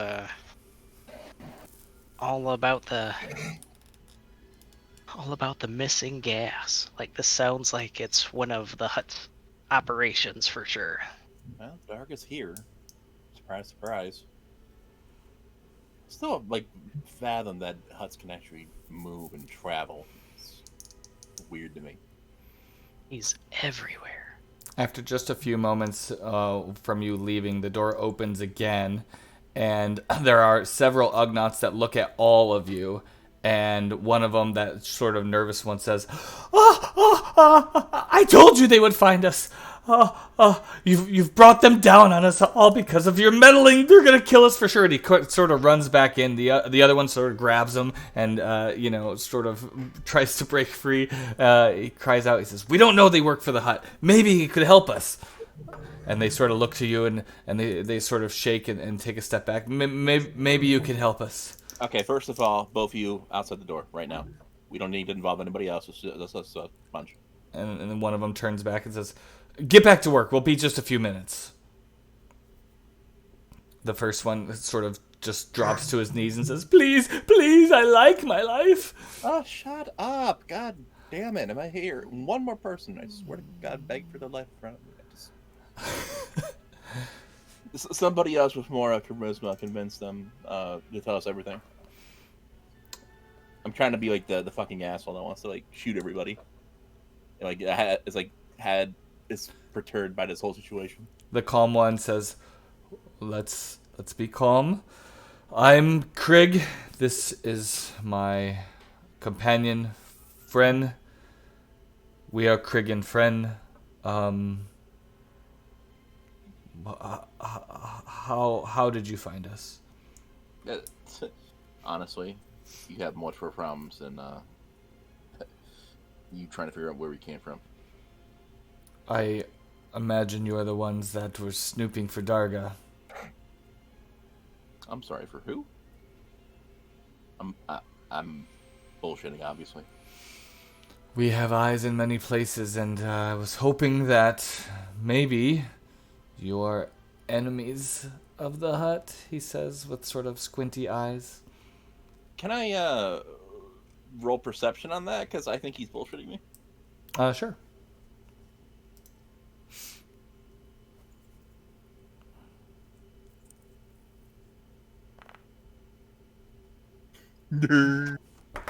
Yeah, you believe him that he's looking to maybe enemy of yours is enemy of mine kind of deal. Krig, the calm one, says, I don't think we should have this conversation here. Can I invite you to my private office? You have a private office? Well, I am one of the managers of this particular sector in the Parliament of Guilds, and frankly, we could use your help if you're willing. All right, fine. I'm still mildly distrustful of this, but let's just go ahead anyway. See what happens. Okay, it's just down the hall. Do you all follow? Yeah. Can Euro do kind of a mood sense insight just to see what mood these guys are taking? Are they very wary of us, or are they? Yeah. Um, Roll insight. I think that's one of your I specialties. can't. Oh, hold on. Maybe I just got connection back. 1 second. Let me show you. So the these office, guys we're gonna have to go back through the where Minnick just was, right? Or QB just was, right? You're gonna have. Oh no, it's like down the hall to another office. Okay. I don't trust the idea of going into a room that they have prepared and set up. Is there a alleyway or something near here that we could maybe talk in instead? So you're in like this underground metal grate, like scaffolding kind of area. And as he walks down to the room next door, it is a pretty cramped room made for Ugnaughts. And you just quickly, as he opens the door and looks inside, there is a single desk. And if you all went in there, you'd be pretty cramped, but you don't see any fancy equipment. There are plenty of papers and a small terminal at the desk. Doesn't seem to look threatening at all. But no one's standing like to the right or left side of the room somehow or anything like that? Nope. There's nothing that seems... I mean, you could stand outside the door, but you would be essentially on the metal scaffolding. Okay, I guess then we probably could just go in. With a 19 insight check, the calmer one is still very weary of you, but seems to have this sort of wisdom about him and maybe hopeful. And the other one is just terrified and still shaking. They definitely take several glances at Beetle as they move down the scaffolding into the room. Euro whispers to whoever's standing next to them, probably Bravos or something. They seem legit. Okay. As you get in there, Craig says, okay, listen, we've had some trouble with Darga the Hutt. He's set up a little operation here in Cloud City, and it's caused us quite a bit of trouble. Particularly with our Parliament of Guilds. That's the ruling body of Cloud City. Darga seems to have set up shop and bribed a number of Ugnaughts, our own people working for Fig and Associates. That's the company responsible for all Tibanna gas exports from Bespin. He seems to be siphoning off some of the spin-sealed Tibanna gas to sell on the black market. But Fig and Associates, our company, discovered the missing gas and started complaining to the Parliament of Guilds, knowing that the Ugnaughts were responsible, but we don't know which ones.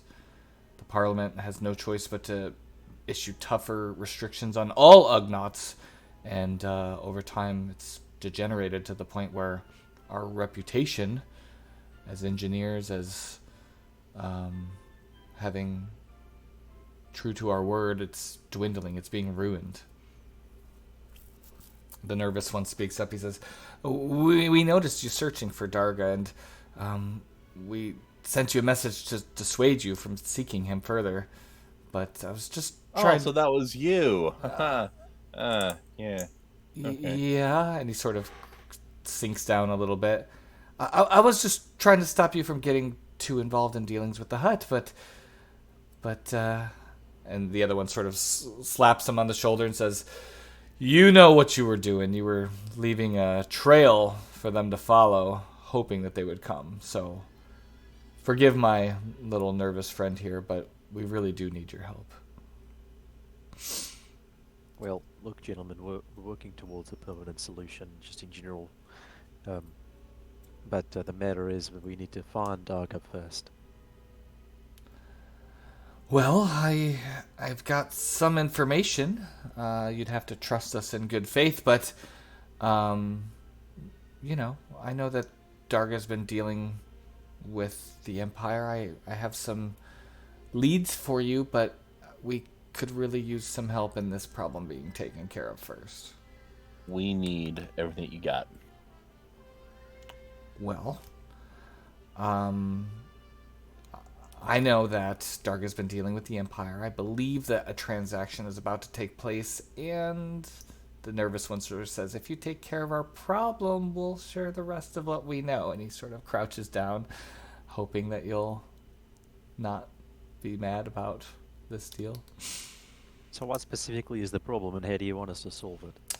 How about that? Krieg speaks up.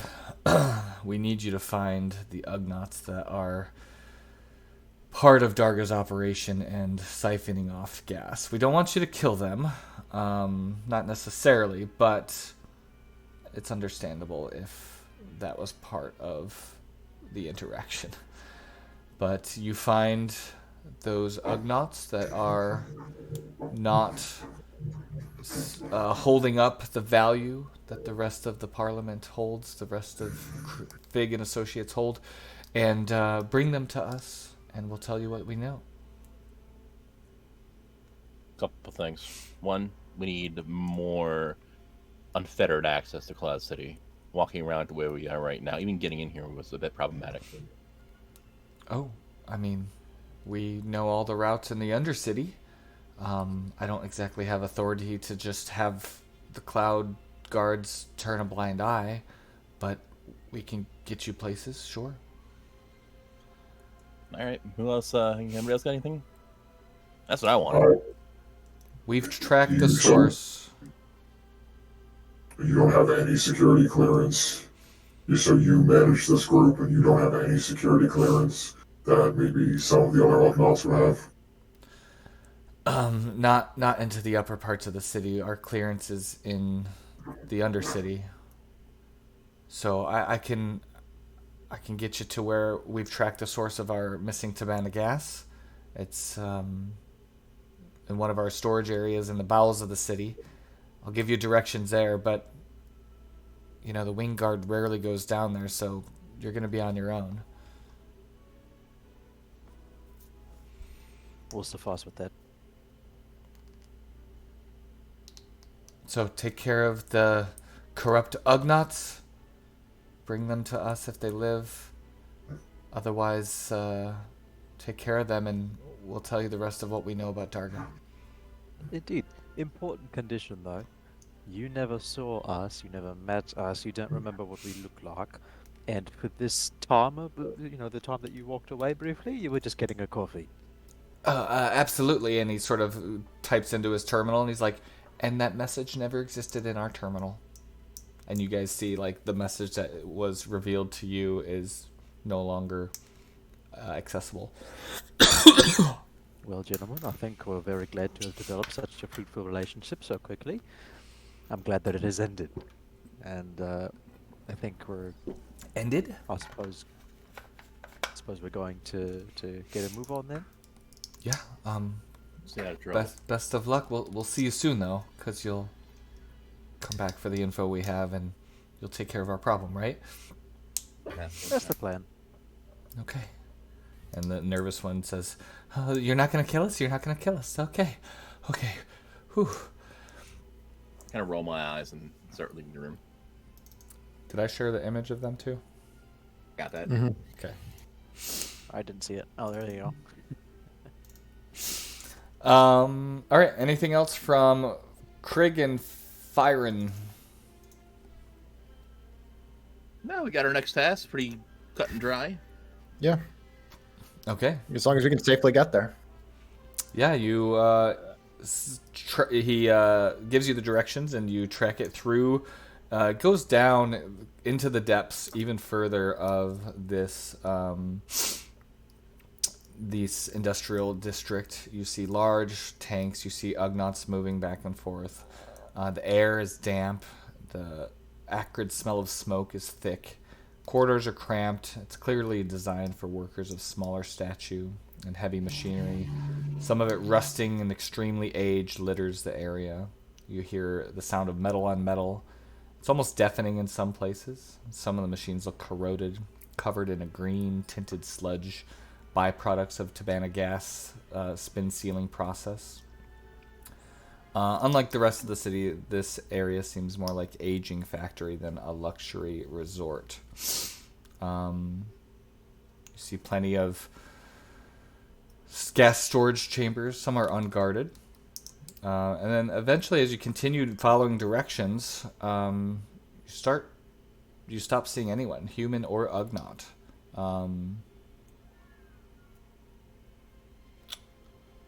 Let's see.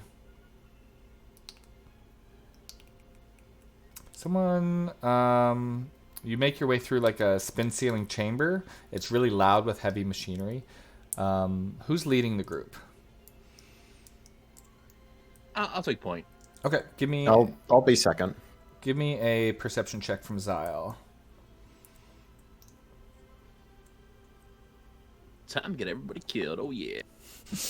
Yeah, it's just way too loud with the machines that you just keep moving forward.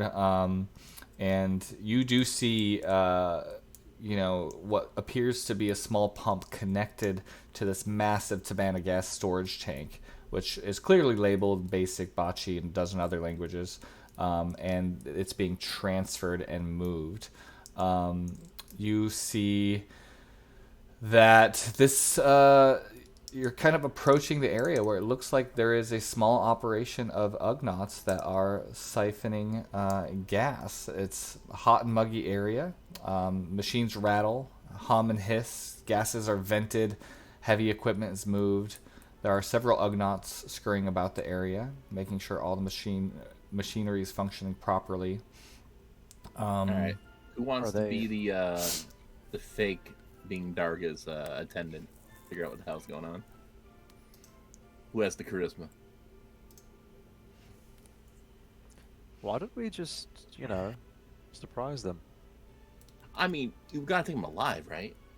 So That's fine. We make sure none of them escape, and we surround them. And how many are there? We don't even need to necessarily take them alive either. I think there are 5 or 6, from what you can tell. I mean, guys, we could also non-lethally kill them. We need to focus on intimidating them and getting information. Well, yes, you're right. Never mind. Everyone should pick one and probably go corner them, correct? We can do that. I mean, we can do that. We can pretend we're Darga's assistants and try to pull information out on them that way. Or we can say YOLO and start throwing blasters around. We have to take them back to the Parliament of Guilds. So, how many Ugnaughts are there? You can't quite tell from where you're entering, but there are probably 4 or 5. Okay, one for each of us. Good. Mm-hmm. There we go. We'll grab them by the wrist like they're naughty children and drag them up to the Parliament, I guess. There is a large crane that is lifting a 3-meter wide Tibanna gas container up from somewhere underneath the graded floor. And at the base of there's a hiss of pneumatic grates that slam shut beneath it. There are several platforms high above as well, since we'll be operating in 3D for this. And I'm just going to go ahead and activate. There is a small cutscene if you're into that. That will be playing shortly as we wait for things to load. It's like I play in these scenes and everything's fine until you put 6 players in. Who am I missing? Oh, I see. Okay. I'm gonna do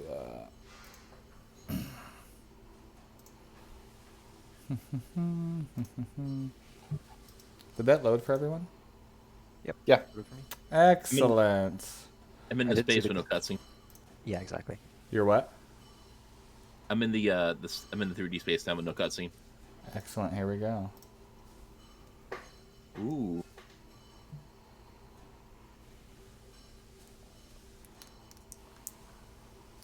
Oh, we got elevation now. Fun. Nice.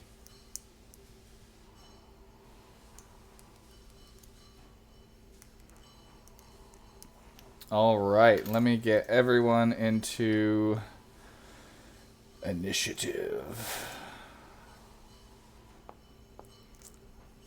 As they see you all come into the area, you can tell that things aren't good. You see these small porcine beings grunt and shuffle around the floor. They look like they're wearing heavy smocks, pitted and burned. They scurry from machine to machine in dark eyes, fluttering about the chamber as though fearful of being caught. You do see one operating the crane that seems to have an atypical intelligence that shines in the eyes of this Ugnaught. He sees you and sort of starts to direct the other Ugnaughts. He seems to be confident in his control of the situation. You see tufts of white hair hang down from his balding head, and there's a massive blaster carbine, one of the first weapons you've seen from someone in a long time. It's slung over one shoulder, and he has a menacing air. All right, is that everyone? Oh, QB. Oh, QB.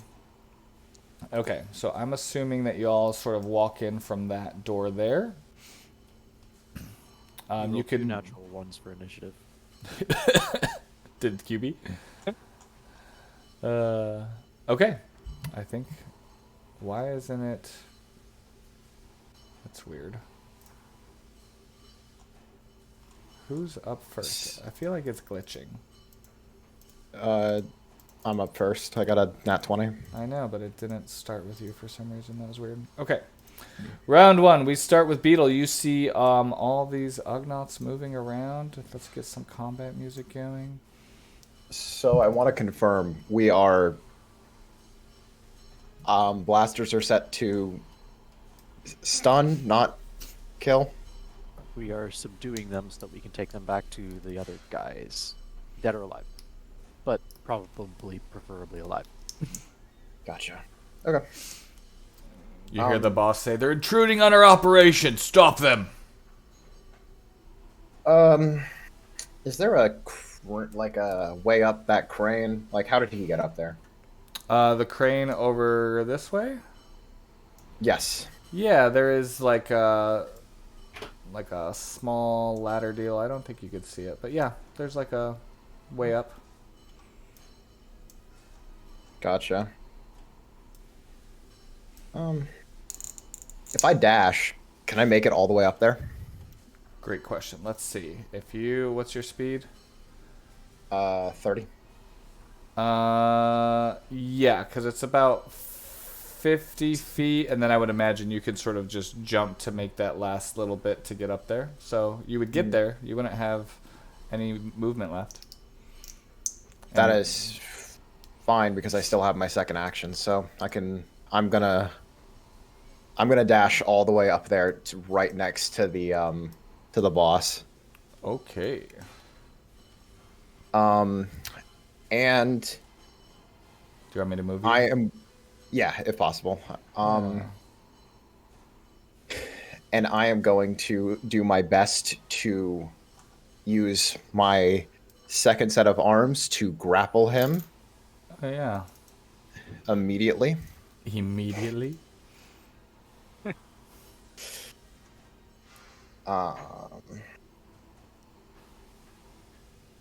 So that would be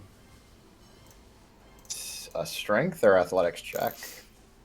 I believe it's... What is grapple rules? Someone help me out. Sorry, my brain's a little...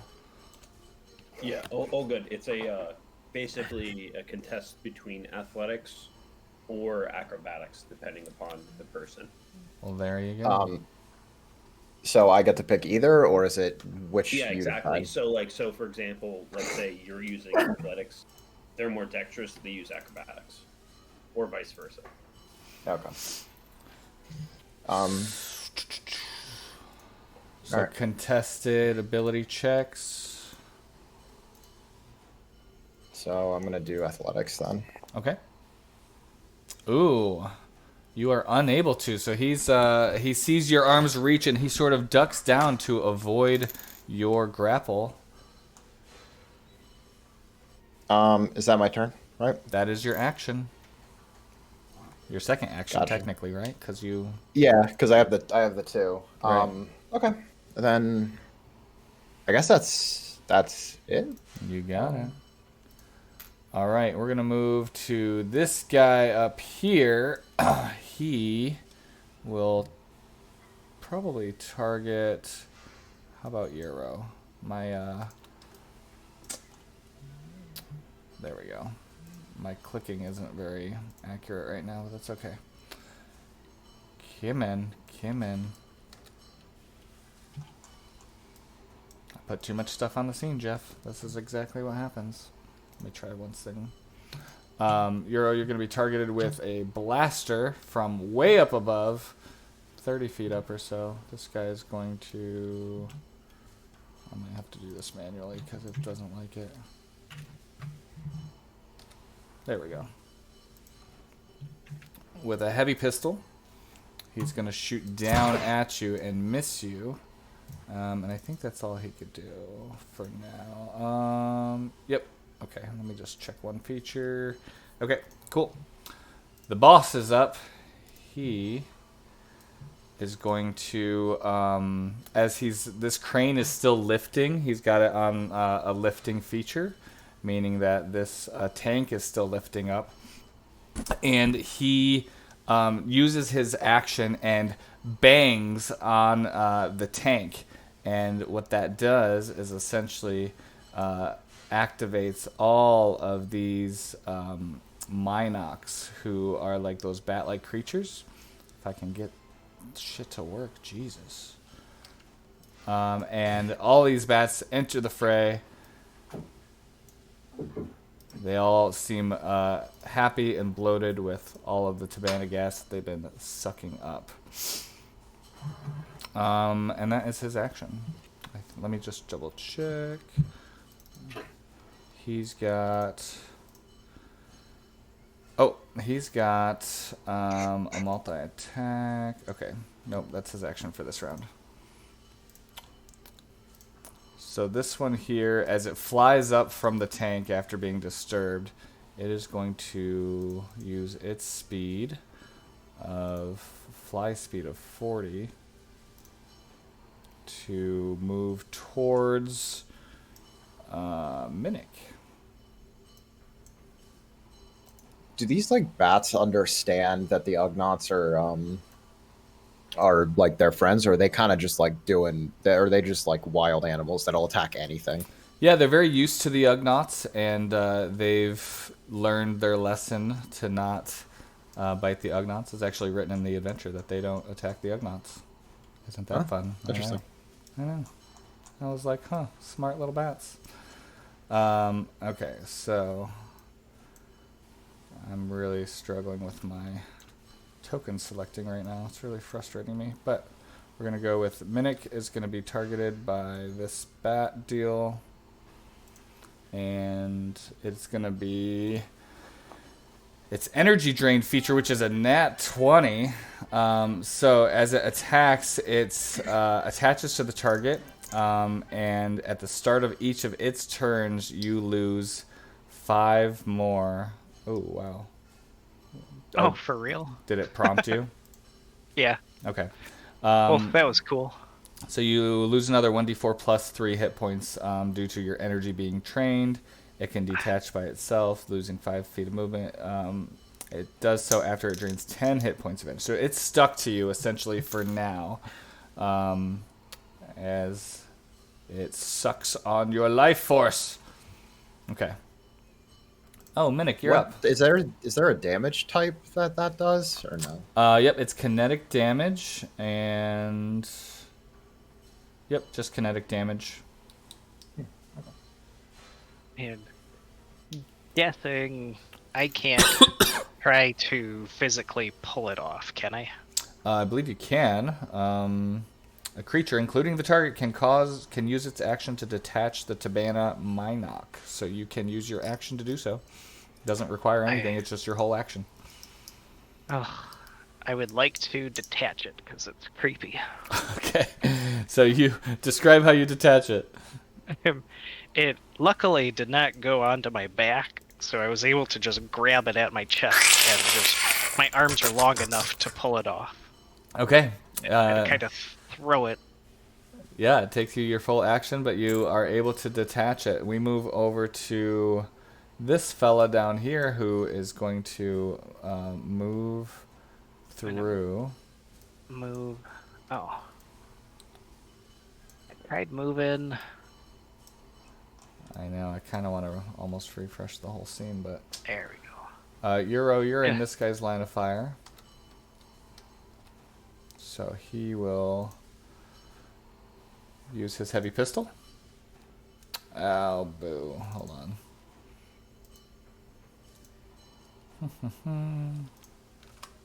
Okay. As he shoots you through the chamber 17, you have a prompt, I believe, Euro. I do, but it doesn't matter. I should have done the prompt the first time one of them shot me, because I wanted to use a return fire on that. But I don't think he hit you. Since he missed. Oh. Exactly. If he misses, I can use return fire. Okay. Do you mind if I do that now as my reaction? I don't mind. That's the guy up top. Yes. Yeah. Oh, blaster pistol needs to be reloaded. Hold on. That was my problem too. I don't give any enemies ammo dealings because it's just too much, but apparently I forgot. Kitty cat. 16 will hit as you just whoosh, you dodge the first one, whip around, and get him that time. Okay.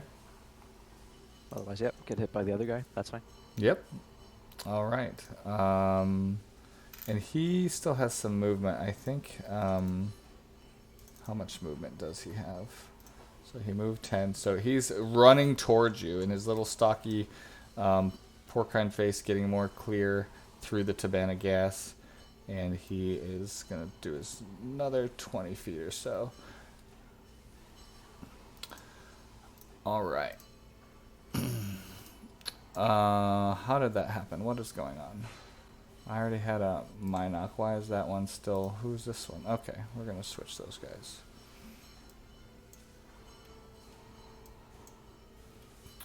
For real.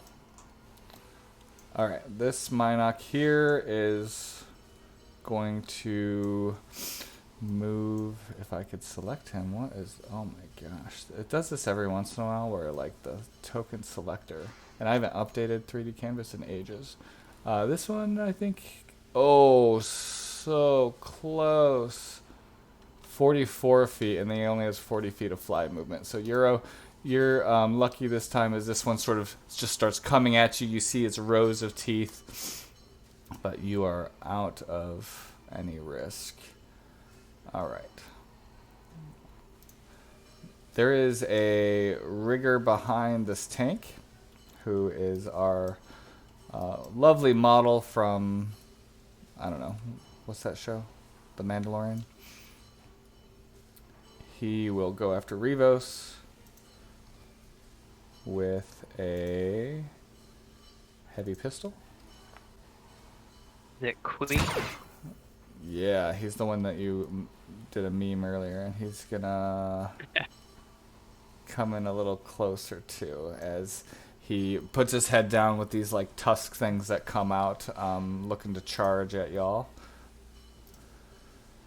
This guy here is gonna go after Xyle with a blaster pistol, which needs to be reloaded. Yeah, it's so sluggish when there's so many players. Good to know, good to know. Too many things. Okay. That one is going to be 14, which hits you, Xyle, for 8 points, and he too will move towards y'all with his 25 feet of movement. QB's not with us today. He likes to be stealthy, though, so I'm going to say he will target. What did you say the character's name was from The Mandalorian? Wheel. Queel, that's right. He will use his sharpshooter exploit. Is that? You can use your bonus action to mark a target greater than 30 feet from you. I see. So that'll be some other target. How about Boss Man? Does anybody want to run QB or no? Next round. I don't know his stat sheet very well. Mine's pretty slow, so Okay. not this time. All right. I can do it. So he's gonna mark the boss man for now, and then he will quickly use his bow on Queel, which will result in a hit of 22, and he is gonna move behind this tank here and get a little stealth action. All right. Great.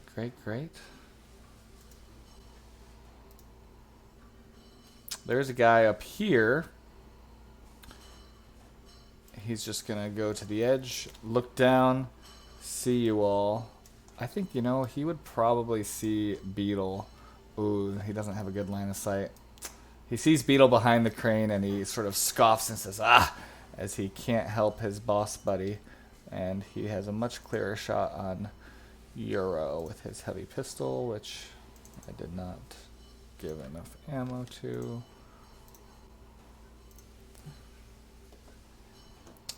Ooh, that's going to be a miss with a 3 on the die.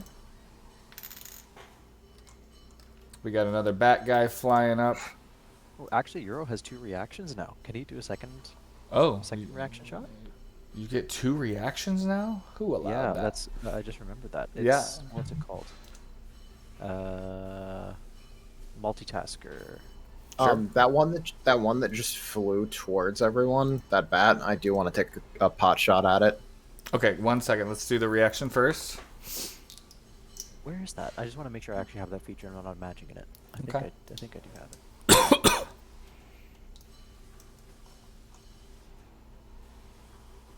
I know it's there somewhere. Is it multitasker? Yes, you can take a second reaction each round. Additionally, when it... Here, I'll just put it in there. Okay.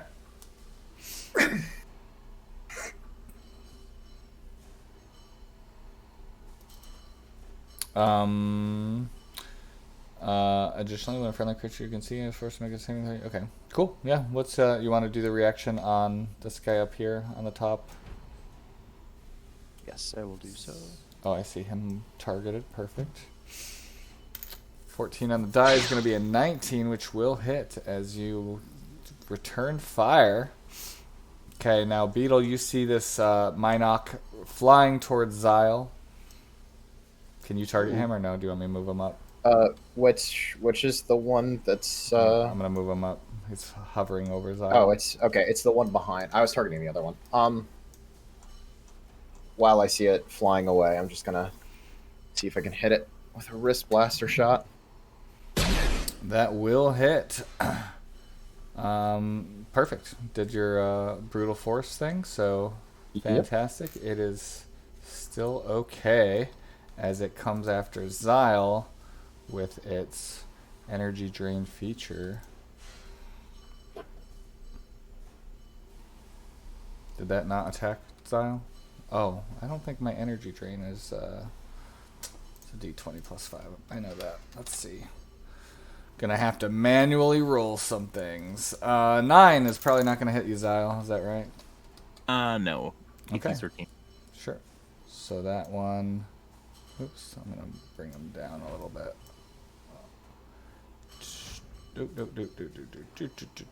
Okay, so this bat just comes at you, gets blasted by Beetle as it gives me a hard time navigating. Okay. Doesn't hit you though. That's good news. Okay. Oh. Nobody is gonna be affected by that. This fellow up here, I think he's gonna use his movement to run down. Yeah, he's only got 25 feet. Oops, don't go that far, buddy. And as he does so, oh, I think he can get a shot on Beetle. Yep. We're gonna try it. Heavy pistol, which needs ammo, of course.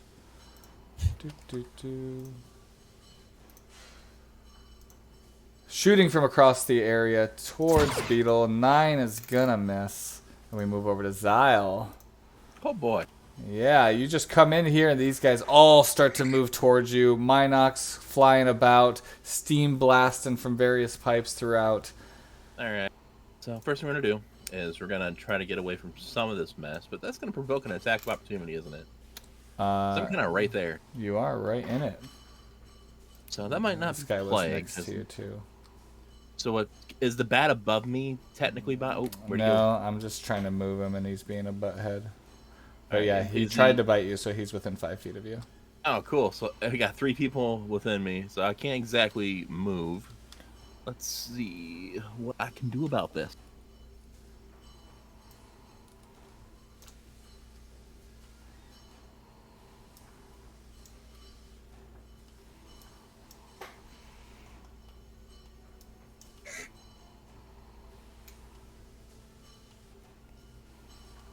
Minik, did you get away without an opportunity attack? From From the bat? How did you get away? possibly. Okay. I did think I pushed it far enough away that it wouldn't have tried to bite me again. Alright. I'll get you. All right. So what we're gonna do is we're going to ion blast both of the targets and that are directly in front of me. Oh, So the bat and the Ugnaught? Nongana. Yeah. Is that an area of effect? Yeah. I can pick 2 creatures to cast Oh, on. nice. So I'm gonna do that. We'll see if it wants to do this without. Can I target 2 things at a time? No, I can't. But let's If you see how hold this. shift, you should be able to target 2. I don't know. Ooh, you can. How about that? So this is pretty much gonna be a deck save. Okay. Well, let's see what it does. Maybe it's automatic. Is this the weapon that Beetle gave you? No, this is actually a tech power. Ah, gotcha. Ooh, nice. As you pew, blast them, they both fail. Let's just make sure nice. that worked all right. So yeah, it worked. That's choose how one it's run. creature, or choose 2 creatures, 1d4 ion, and you did it at... Oh, when you reach 5th level, it's 2d4. Oh, perfect. It worked. Great. The whole logic played out. It was perfect. It's Great. awesome. Moving is extremely problematic for me because that will probably kill me. Okay. I'm just gonna hold. There's not really too much I can do right now that won't end up probably killing. I have 5 things next to me now. 4 things next to me now. So you know what? I'm just gonna stay here. We'll see what happens. All right. These guys are good. We move to another Minoc. This one sees... Are they gonna let me move? There we go. I'm just gonna move it with arrows because it seems to be easier, but... Minik, you are targeted by a Minoc once again.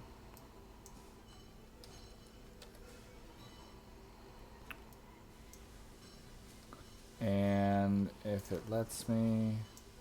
Gosh, this was working perfectly before y'all decided to play in it. Energy drain.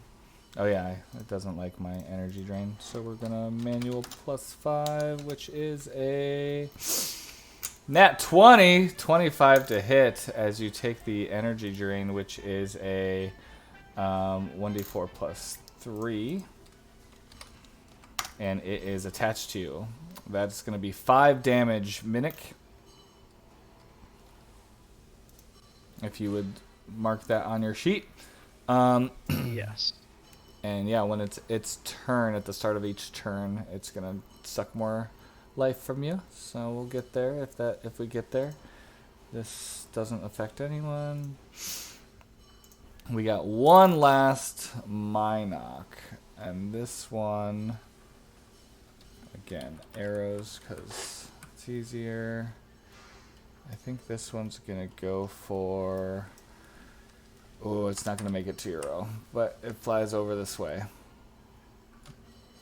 Revos, welcome to the party.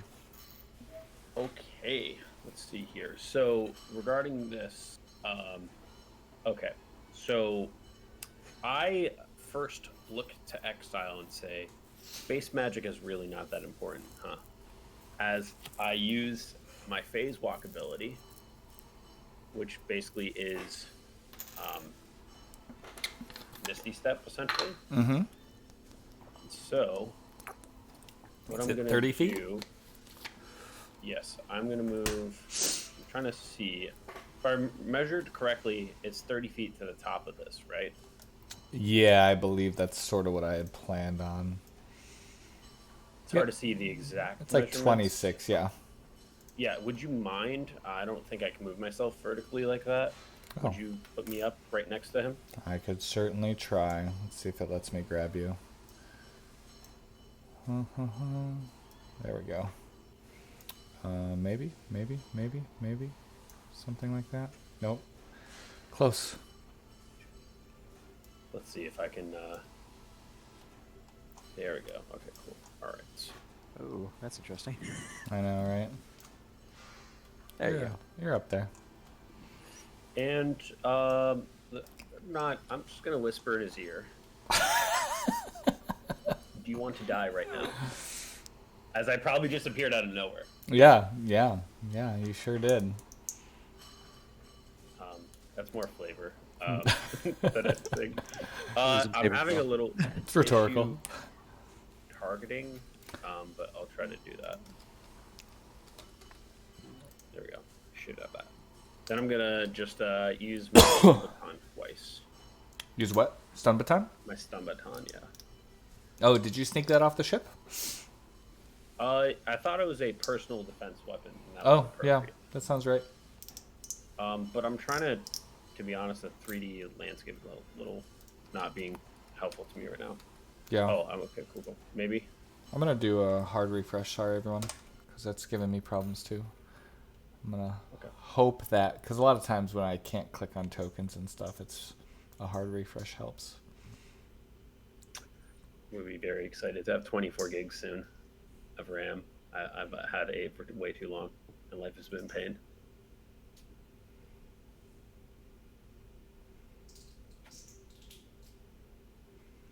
Burp, burp, burp, burp, burp. All right, hopefully that helps. It looks like it's helped me. It is seeming, yes. Wait. Oh, okay, there we go. Okay, stun baton.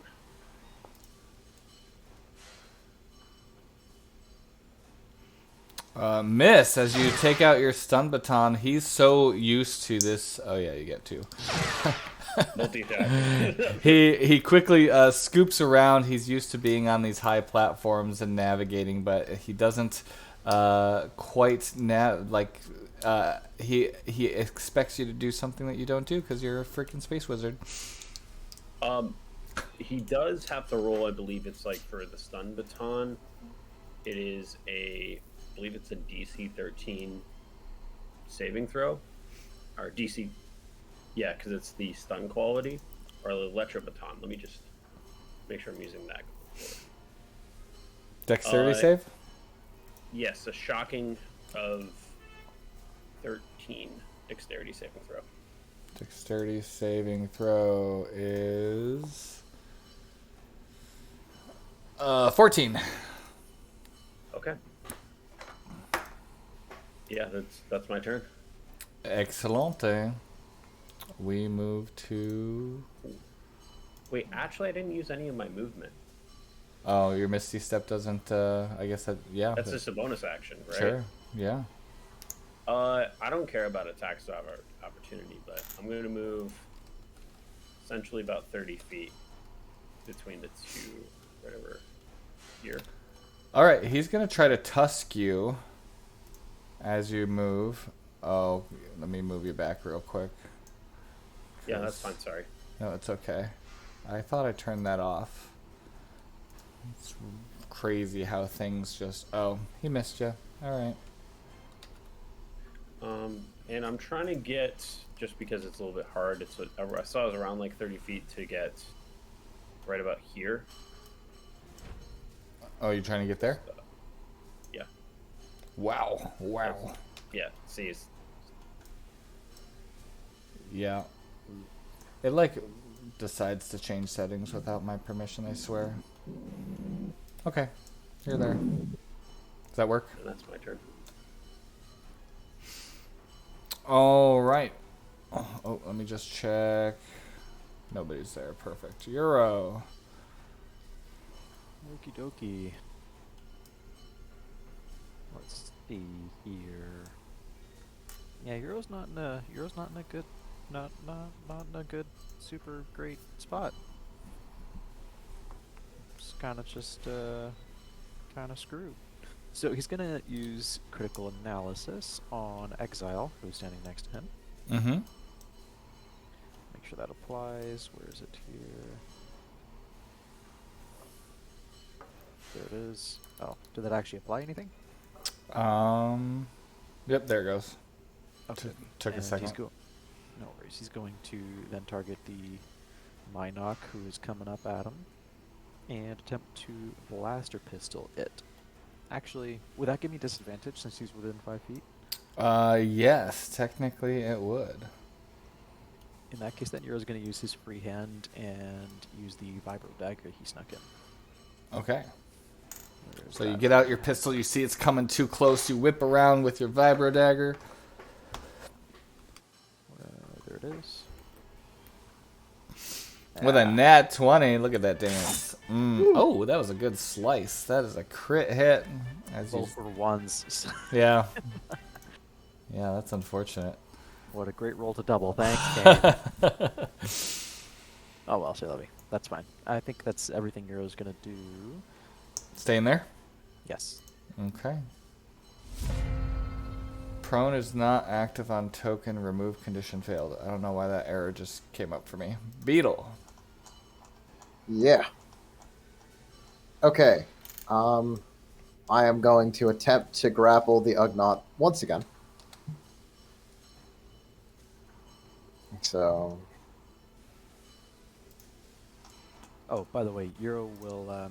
That's the one thing I forgot. Euro will yell out, just quite loudly, "We're not here to kill you, just to interrupt your operations and steal your lives. Please surrender kindly."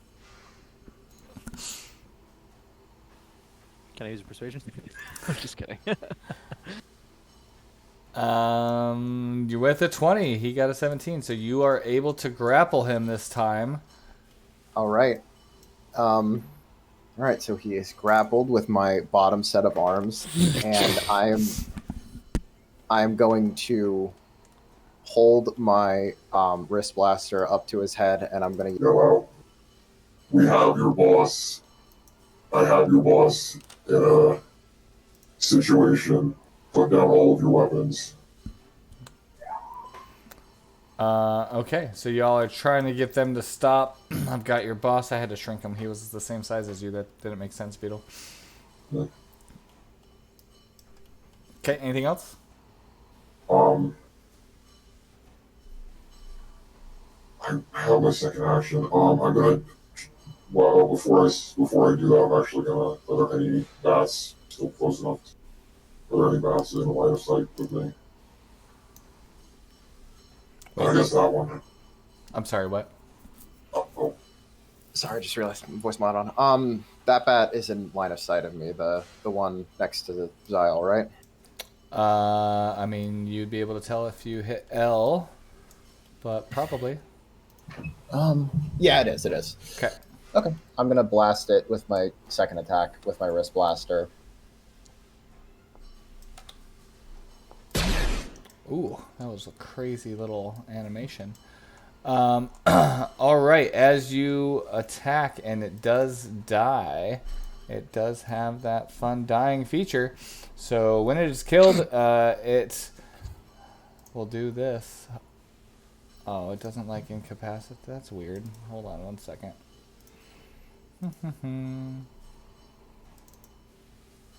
What the heck?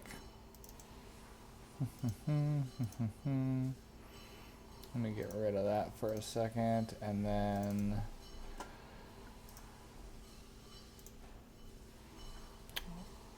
It is not incapacitated. What? Oh, it doesn't. I just have to give it 1 hit point apparently to use this feature. That's super annoying.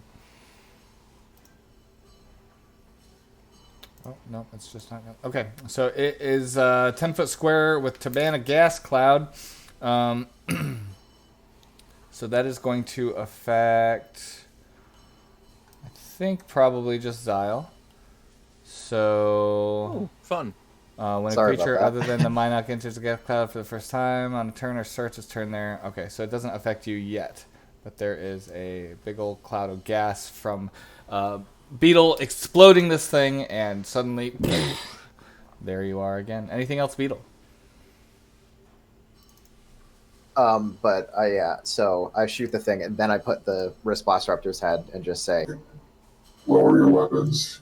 You just saw what I did to that bat in 2 shots. What do you think will happen to your boss in 1?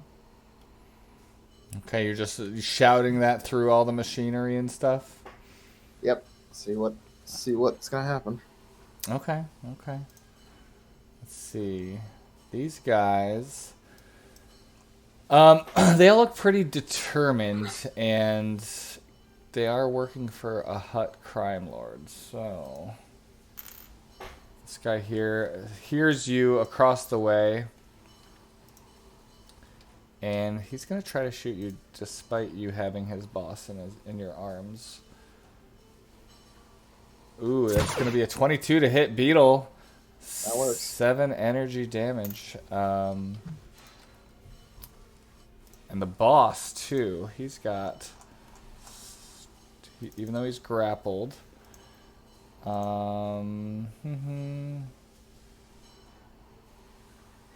His speed is reduced to 0, right? yeah, he can't move, but he could still make weapon attacks. Oh, yeah, I totally forgot about all these things. Okay, he is going to, let me see. Oh yeah, that's probably why.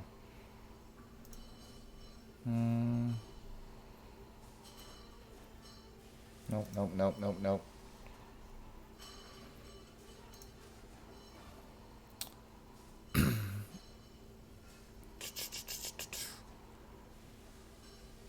Okay, he is going to, with disadvantage, since you have him grappled, he's going to target you with his acid dart, which... What damage type is that?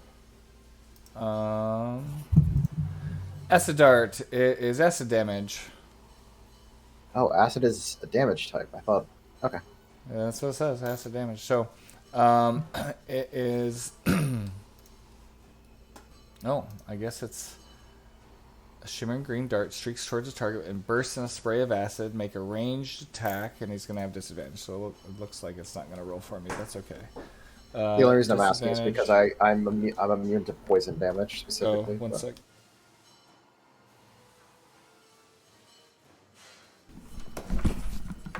Okay. So 2d20s plus, what's he got for an attack? It's okay.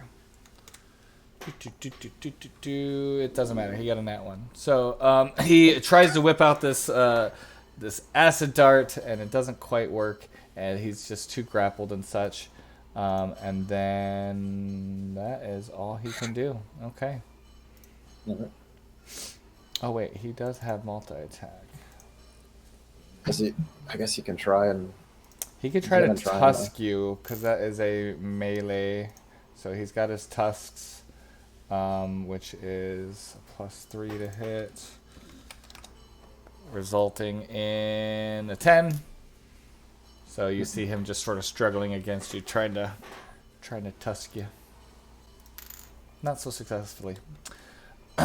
We move towards this Minoc Was he attached to you, Euro? No, he didn't quite get attached.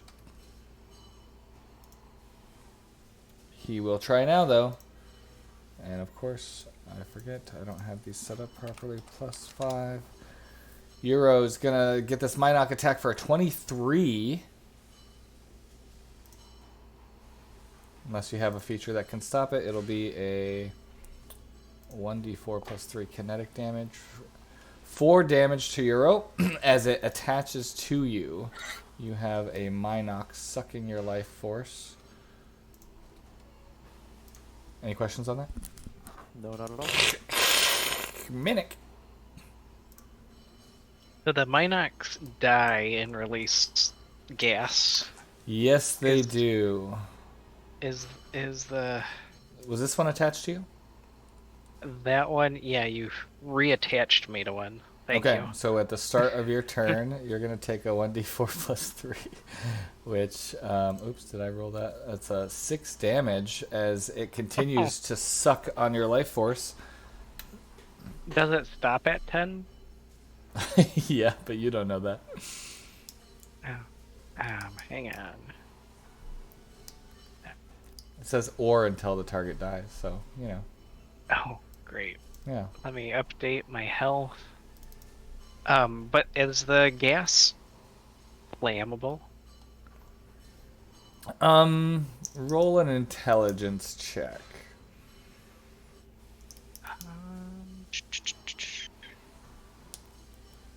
Where?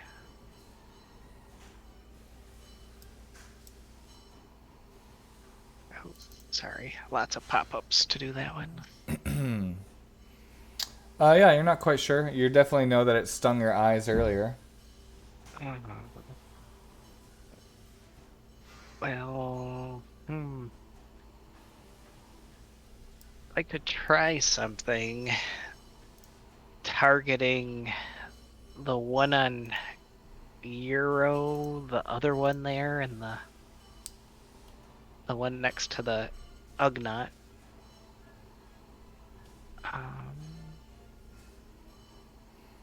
And targeting. If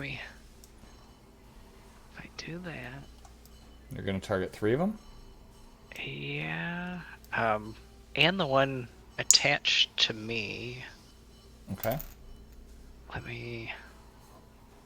Gonna use homing rockets. Ah. Let's see.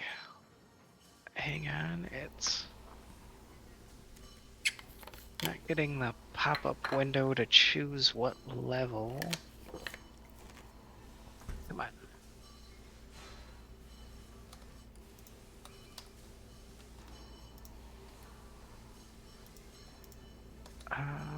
I might be lagging super bad. I'm going to try to get your rockets going here. Yeah, it would have to be ran at a second level to do 4 explosives. Okay. Homing rockets. Second level. Consume power slots. And I had 4 of them targeted. There we go. Boom, boom, boom, boom. You, yeah, you want to describe that? And I'm just sick of these creatures. Just reaching out the hand and launching all rockets available to me. That you just see tiny explosions happen all over. There we go. You hear them screeching. All right. And that's it. Okay. We move over to another rigger here. This guy, he sees that gas cloud over by Xyle, and he is going to target it with his blaster. Essentially using the Minoc as the target. It's going to hit, and so these Minocs have that gas feature, and it specifically says, this gas cloud can also be ignited by blaster fire. Creatures within the gas cloud must make a DC 13 dex save. So, Xyle, I need a DC 13 dex save. Oh, boy. Yeah. Just you.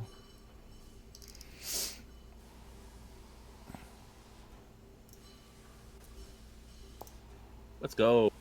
Okay, so you do manage to save. It is half damage, which is a 3. So take 3 points of fire damage from that cloud of Tibanna gas that these guys suck up and then explode and then gets lit on fire. Got it. Yeah, All right. quite the feature there. Okay, this one just got hit by Mimic and is close to Zyle once again. I don't think it would actually go towards you though, Zyle, because of the big explosion of gas that just happened. So we're going to see if he can move. Oh yeah, they got 40 feet of fly movement. So this one moves away from the explosion towards Rivos, way up top here, and does its drain thing. D20 plus 5. That gives me a net 20. 25 to hit their Rivos. So that's going to be... Ooh, it actually did roll. So that guy's works. So it's going to prompt a reaction. Yes, I'm just looking real quick. 1 second. Yeah, I was gonna do Saber Reflect. It just didn't give me a chance. Okay, and it's going to actually add 4 to that. So go ahead and take 4 more. Oh, are you Saber Reflecting the Minoc attack? Yes. How does that work? Basically, it's like in the response. Let me put it into the chat if I can. Yeah. It's not going into the chat, so that's great. Let me see. Okay, so basically, in response to being attacked, you raise your weapon to attempt to deflect. When you use this power, the damage you take is reduced by 1d6. Level 5, it goes to 2d6. Okay, we're And gonna. Yeah. Let me first do another -4 since it was a crit initially, and then you want to roll the d6 to reduce it. So the total would have been 11. Oh, 2d6? Oh, yeah. Okay. Yep, go ahead and roll that. 10, not quite reducing it down to 0, but essentially almost. Okay. Do I have advantage? No. Do I have advantage? So this Ugnaught down here is exactly 10 feet from Euro. He's just going to try to blast you with a failed 12. We move over to another Ugnaught. Will return fire. Oh, yeah, yeah. I'm burning through these superiority dice, but I think it's worth it just to get the damage in. Sure. These guys are pretty hardy. I got that. Oh, that's a miss. We move over to this guy, who is also going to target Euro with a heavy pistol. 17, which is going to hit, causing another 8 energy. We move over to QB. Do you want to run QB, Euro? Yes, yeah. QB is going to walk around the side of this thing, canister, tank, whatever. Mm-hmm. I can't actually control his tokens. Oh, sorry. Let me get you.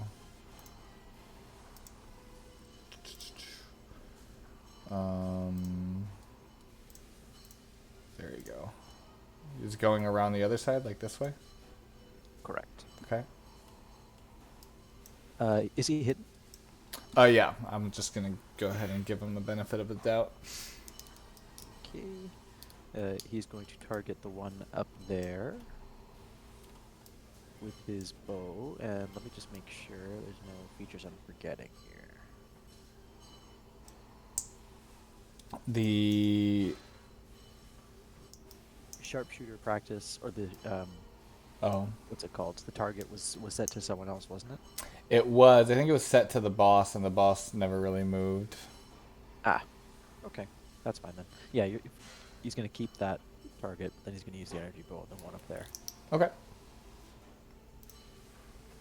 I don't think Really QB has multi-attack, does he? I don't recall. Oh, that is a hit. That will be sneak attack. Oh, wait. That's only if he has... Oh, because he was hidden. Yep. You got it. So do I get sneak attack damage? Yep. Yep. How much is that? Is it 6? No, 66. What is his sneak attack? It is... Deal an extra 1d6. as you gain levels in the operative table. So let's look at the operative table. I want to say... I have the handbook, just gotta find it here. Right. I want to say it's just 2d6. It might be 3. He's an operative, right? He's an operative. His sneak attack at 6th level is 3d6. 3d6, there we go.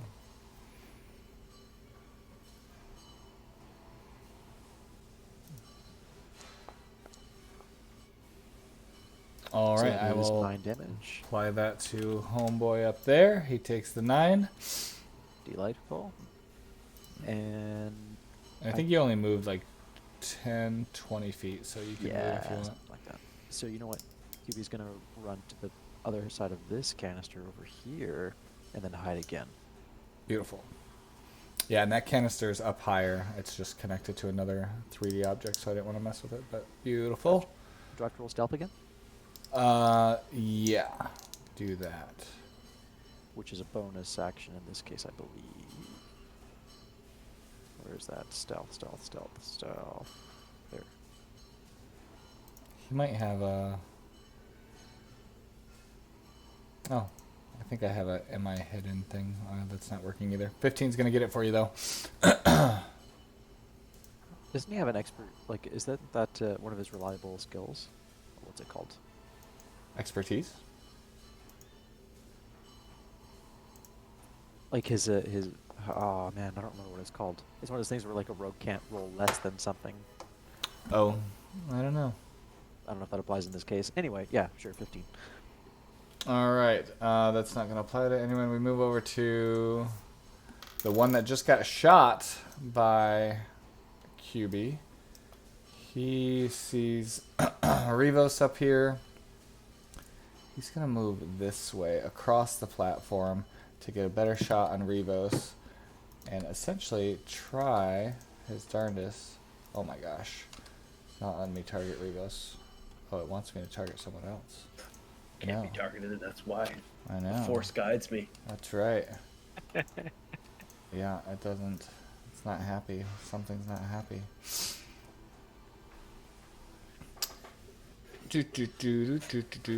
The force guides me. The glitch guides me. Okay. Oops. Oh, it's because my hand needs to be in the right spot on the keyboard, turns out. 17. It's gonna miss. He backs up a little bit to be sort of on the edge of this platform here.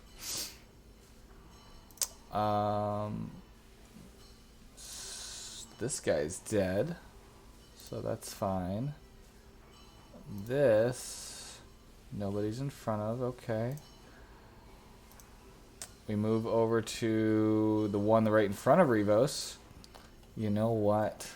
I think because it's melee range, he's going to try to tusk you. He just buckles down with his porcine tusks and tries to get you in the gut with a 2. It's not going to get there. I fought Tuscan Raiders more tough than you. Zyle. After the fiery explosion, Zyle, you walk away with a little bit of singe eyebrows, but essentially the gas dissipates from that point. Yep, I'm living. It is what it is. Wow, I'm still in a city situation, aren't I? You don't have... I guess you would have an opportunity attack if you did leave, so... But not as bad as it was. Pretty sure I have a method of disengaging. Hold on.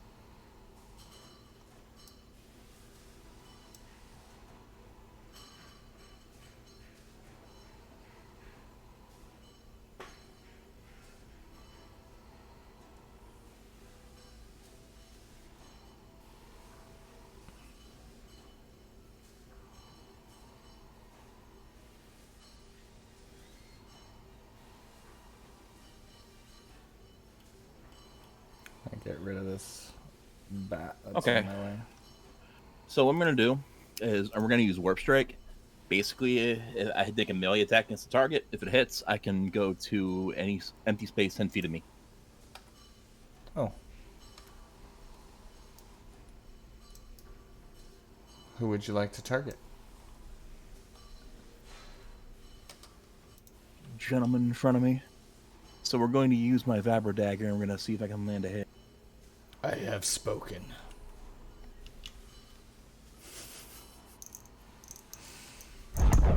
Woo! I had a cool sound effect. I don't know. Let's see. As part of the action, I think it rolled. Oh, it says as part of the action used to cast this power, you must make a melee weapon attack. So there you go. I'm just going to do that, see what happens. Oh, That almost rolled a 20. no. Well,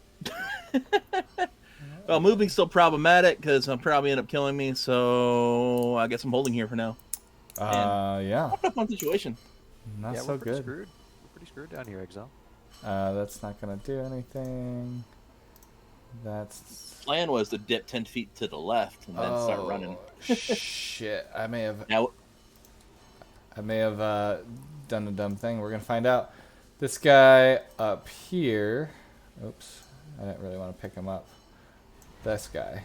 He is standing in a spot that requires a dexterity saving throw. I didn't realize that was coming up.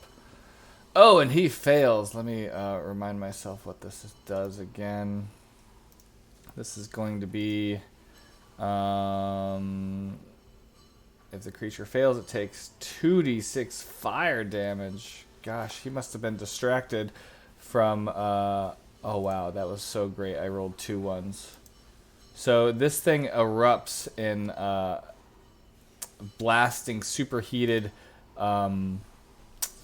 vapor exhaust that goes right towards that Ugnaught there and causes him some damage.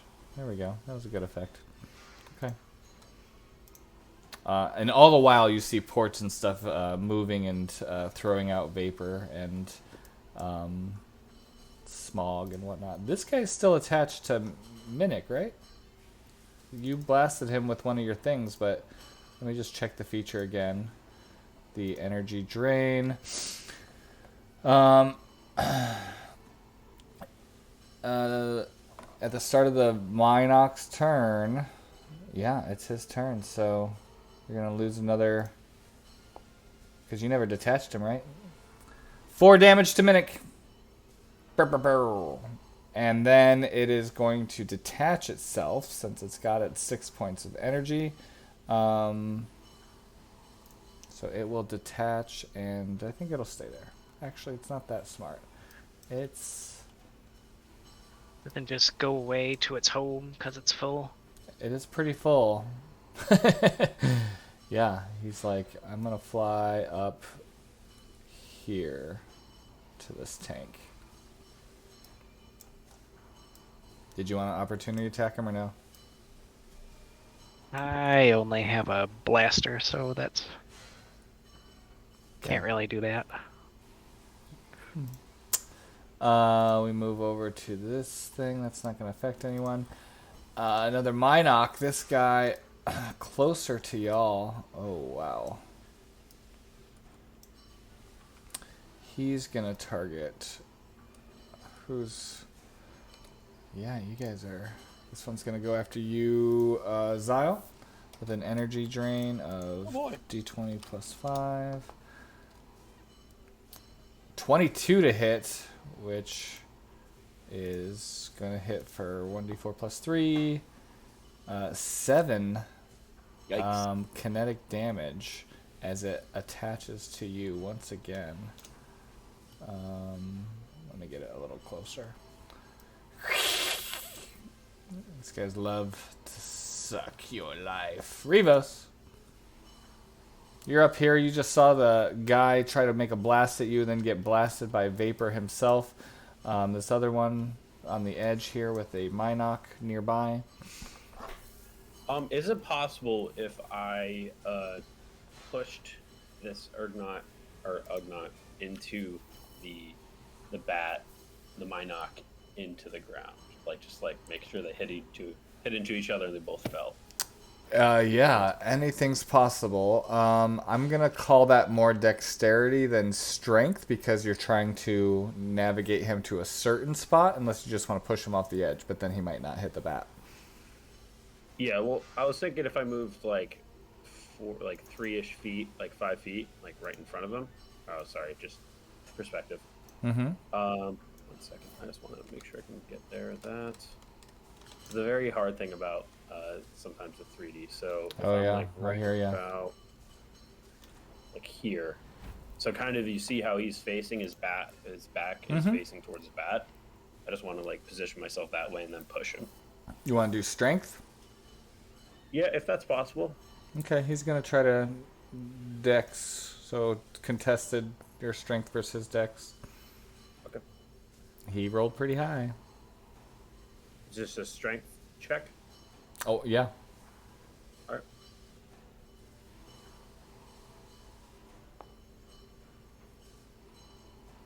right. He got a 19. So as you go to push him, he is able to stealthily make his way to not fall off. He grabs onto the rail and doesn't fall off. The bat simply flies and screeches. I guess that's not happy. turn. Not happy with you.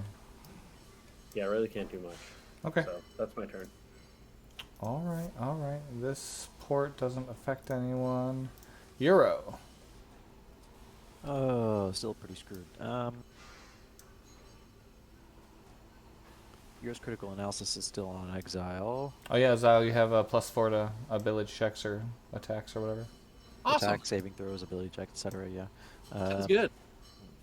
Hopefully, I'll be alive long enough to use it. Likewise, yes.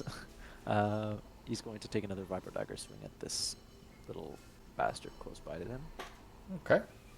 Bat bastard. Yeah. Ooh. That was a Vibro Dagger? That was a Viper Dagger. Okay.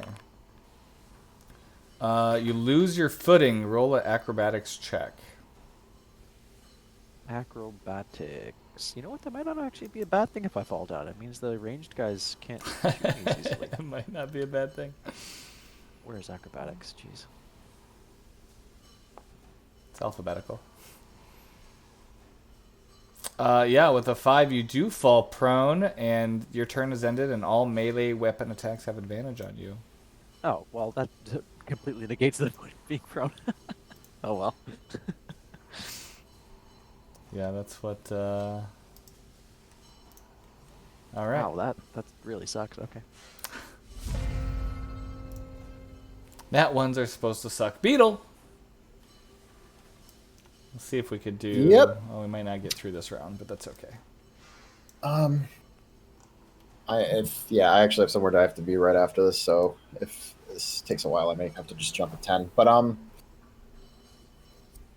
right, so I'm just going to use my first attack with my Vibro Knuckle on the Ugnaught here. Boss Out man? of curiosity, yeah. Do I have advantage because I'm holding him, or is it just kind of like... I think grappled is just speed. I don't know. Okay, I just wanted to check if I had anything.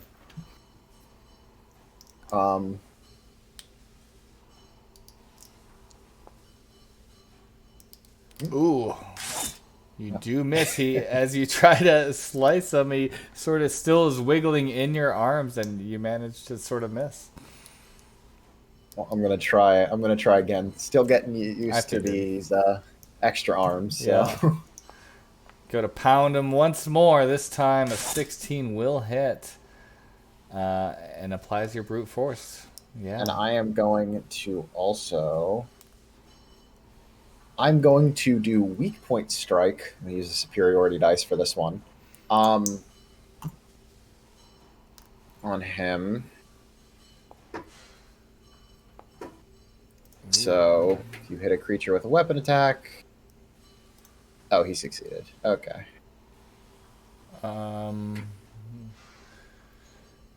You could So, daze he's not him. stunned. Oh, I see. So, does he take that 3 damage or no? I think he takes the 3 damage. It's just a matter of does he get dazed, which he succeeded. So I Oh, don't think he gotcha. does. Gotcha. Okay. Yep, he did succeed, so he is not dazed. All right. And I'll yell out once again that they should, that all the Ugnaughts could end this if they're willing to negotiate. All right, I think they're winning, so you know. All right, I think we're gonna stop here with this Ugnaught rigger at the very top of the platform to go next time. I'm gonna go ahead and stop.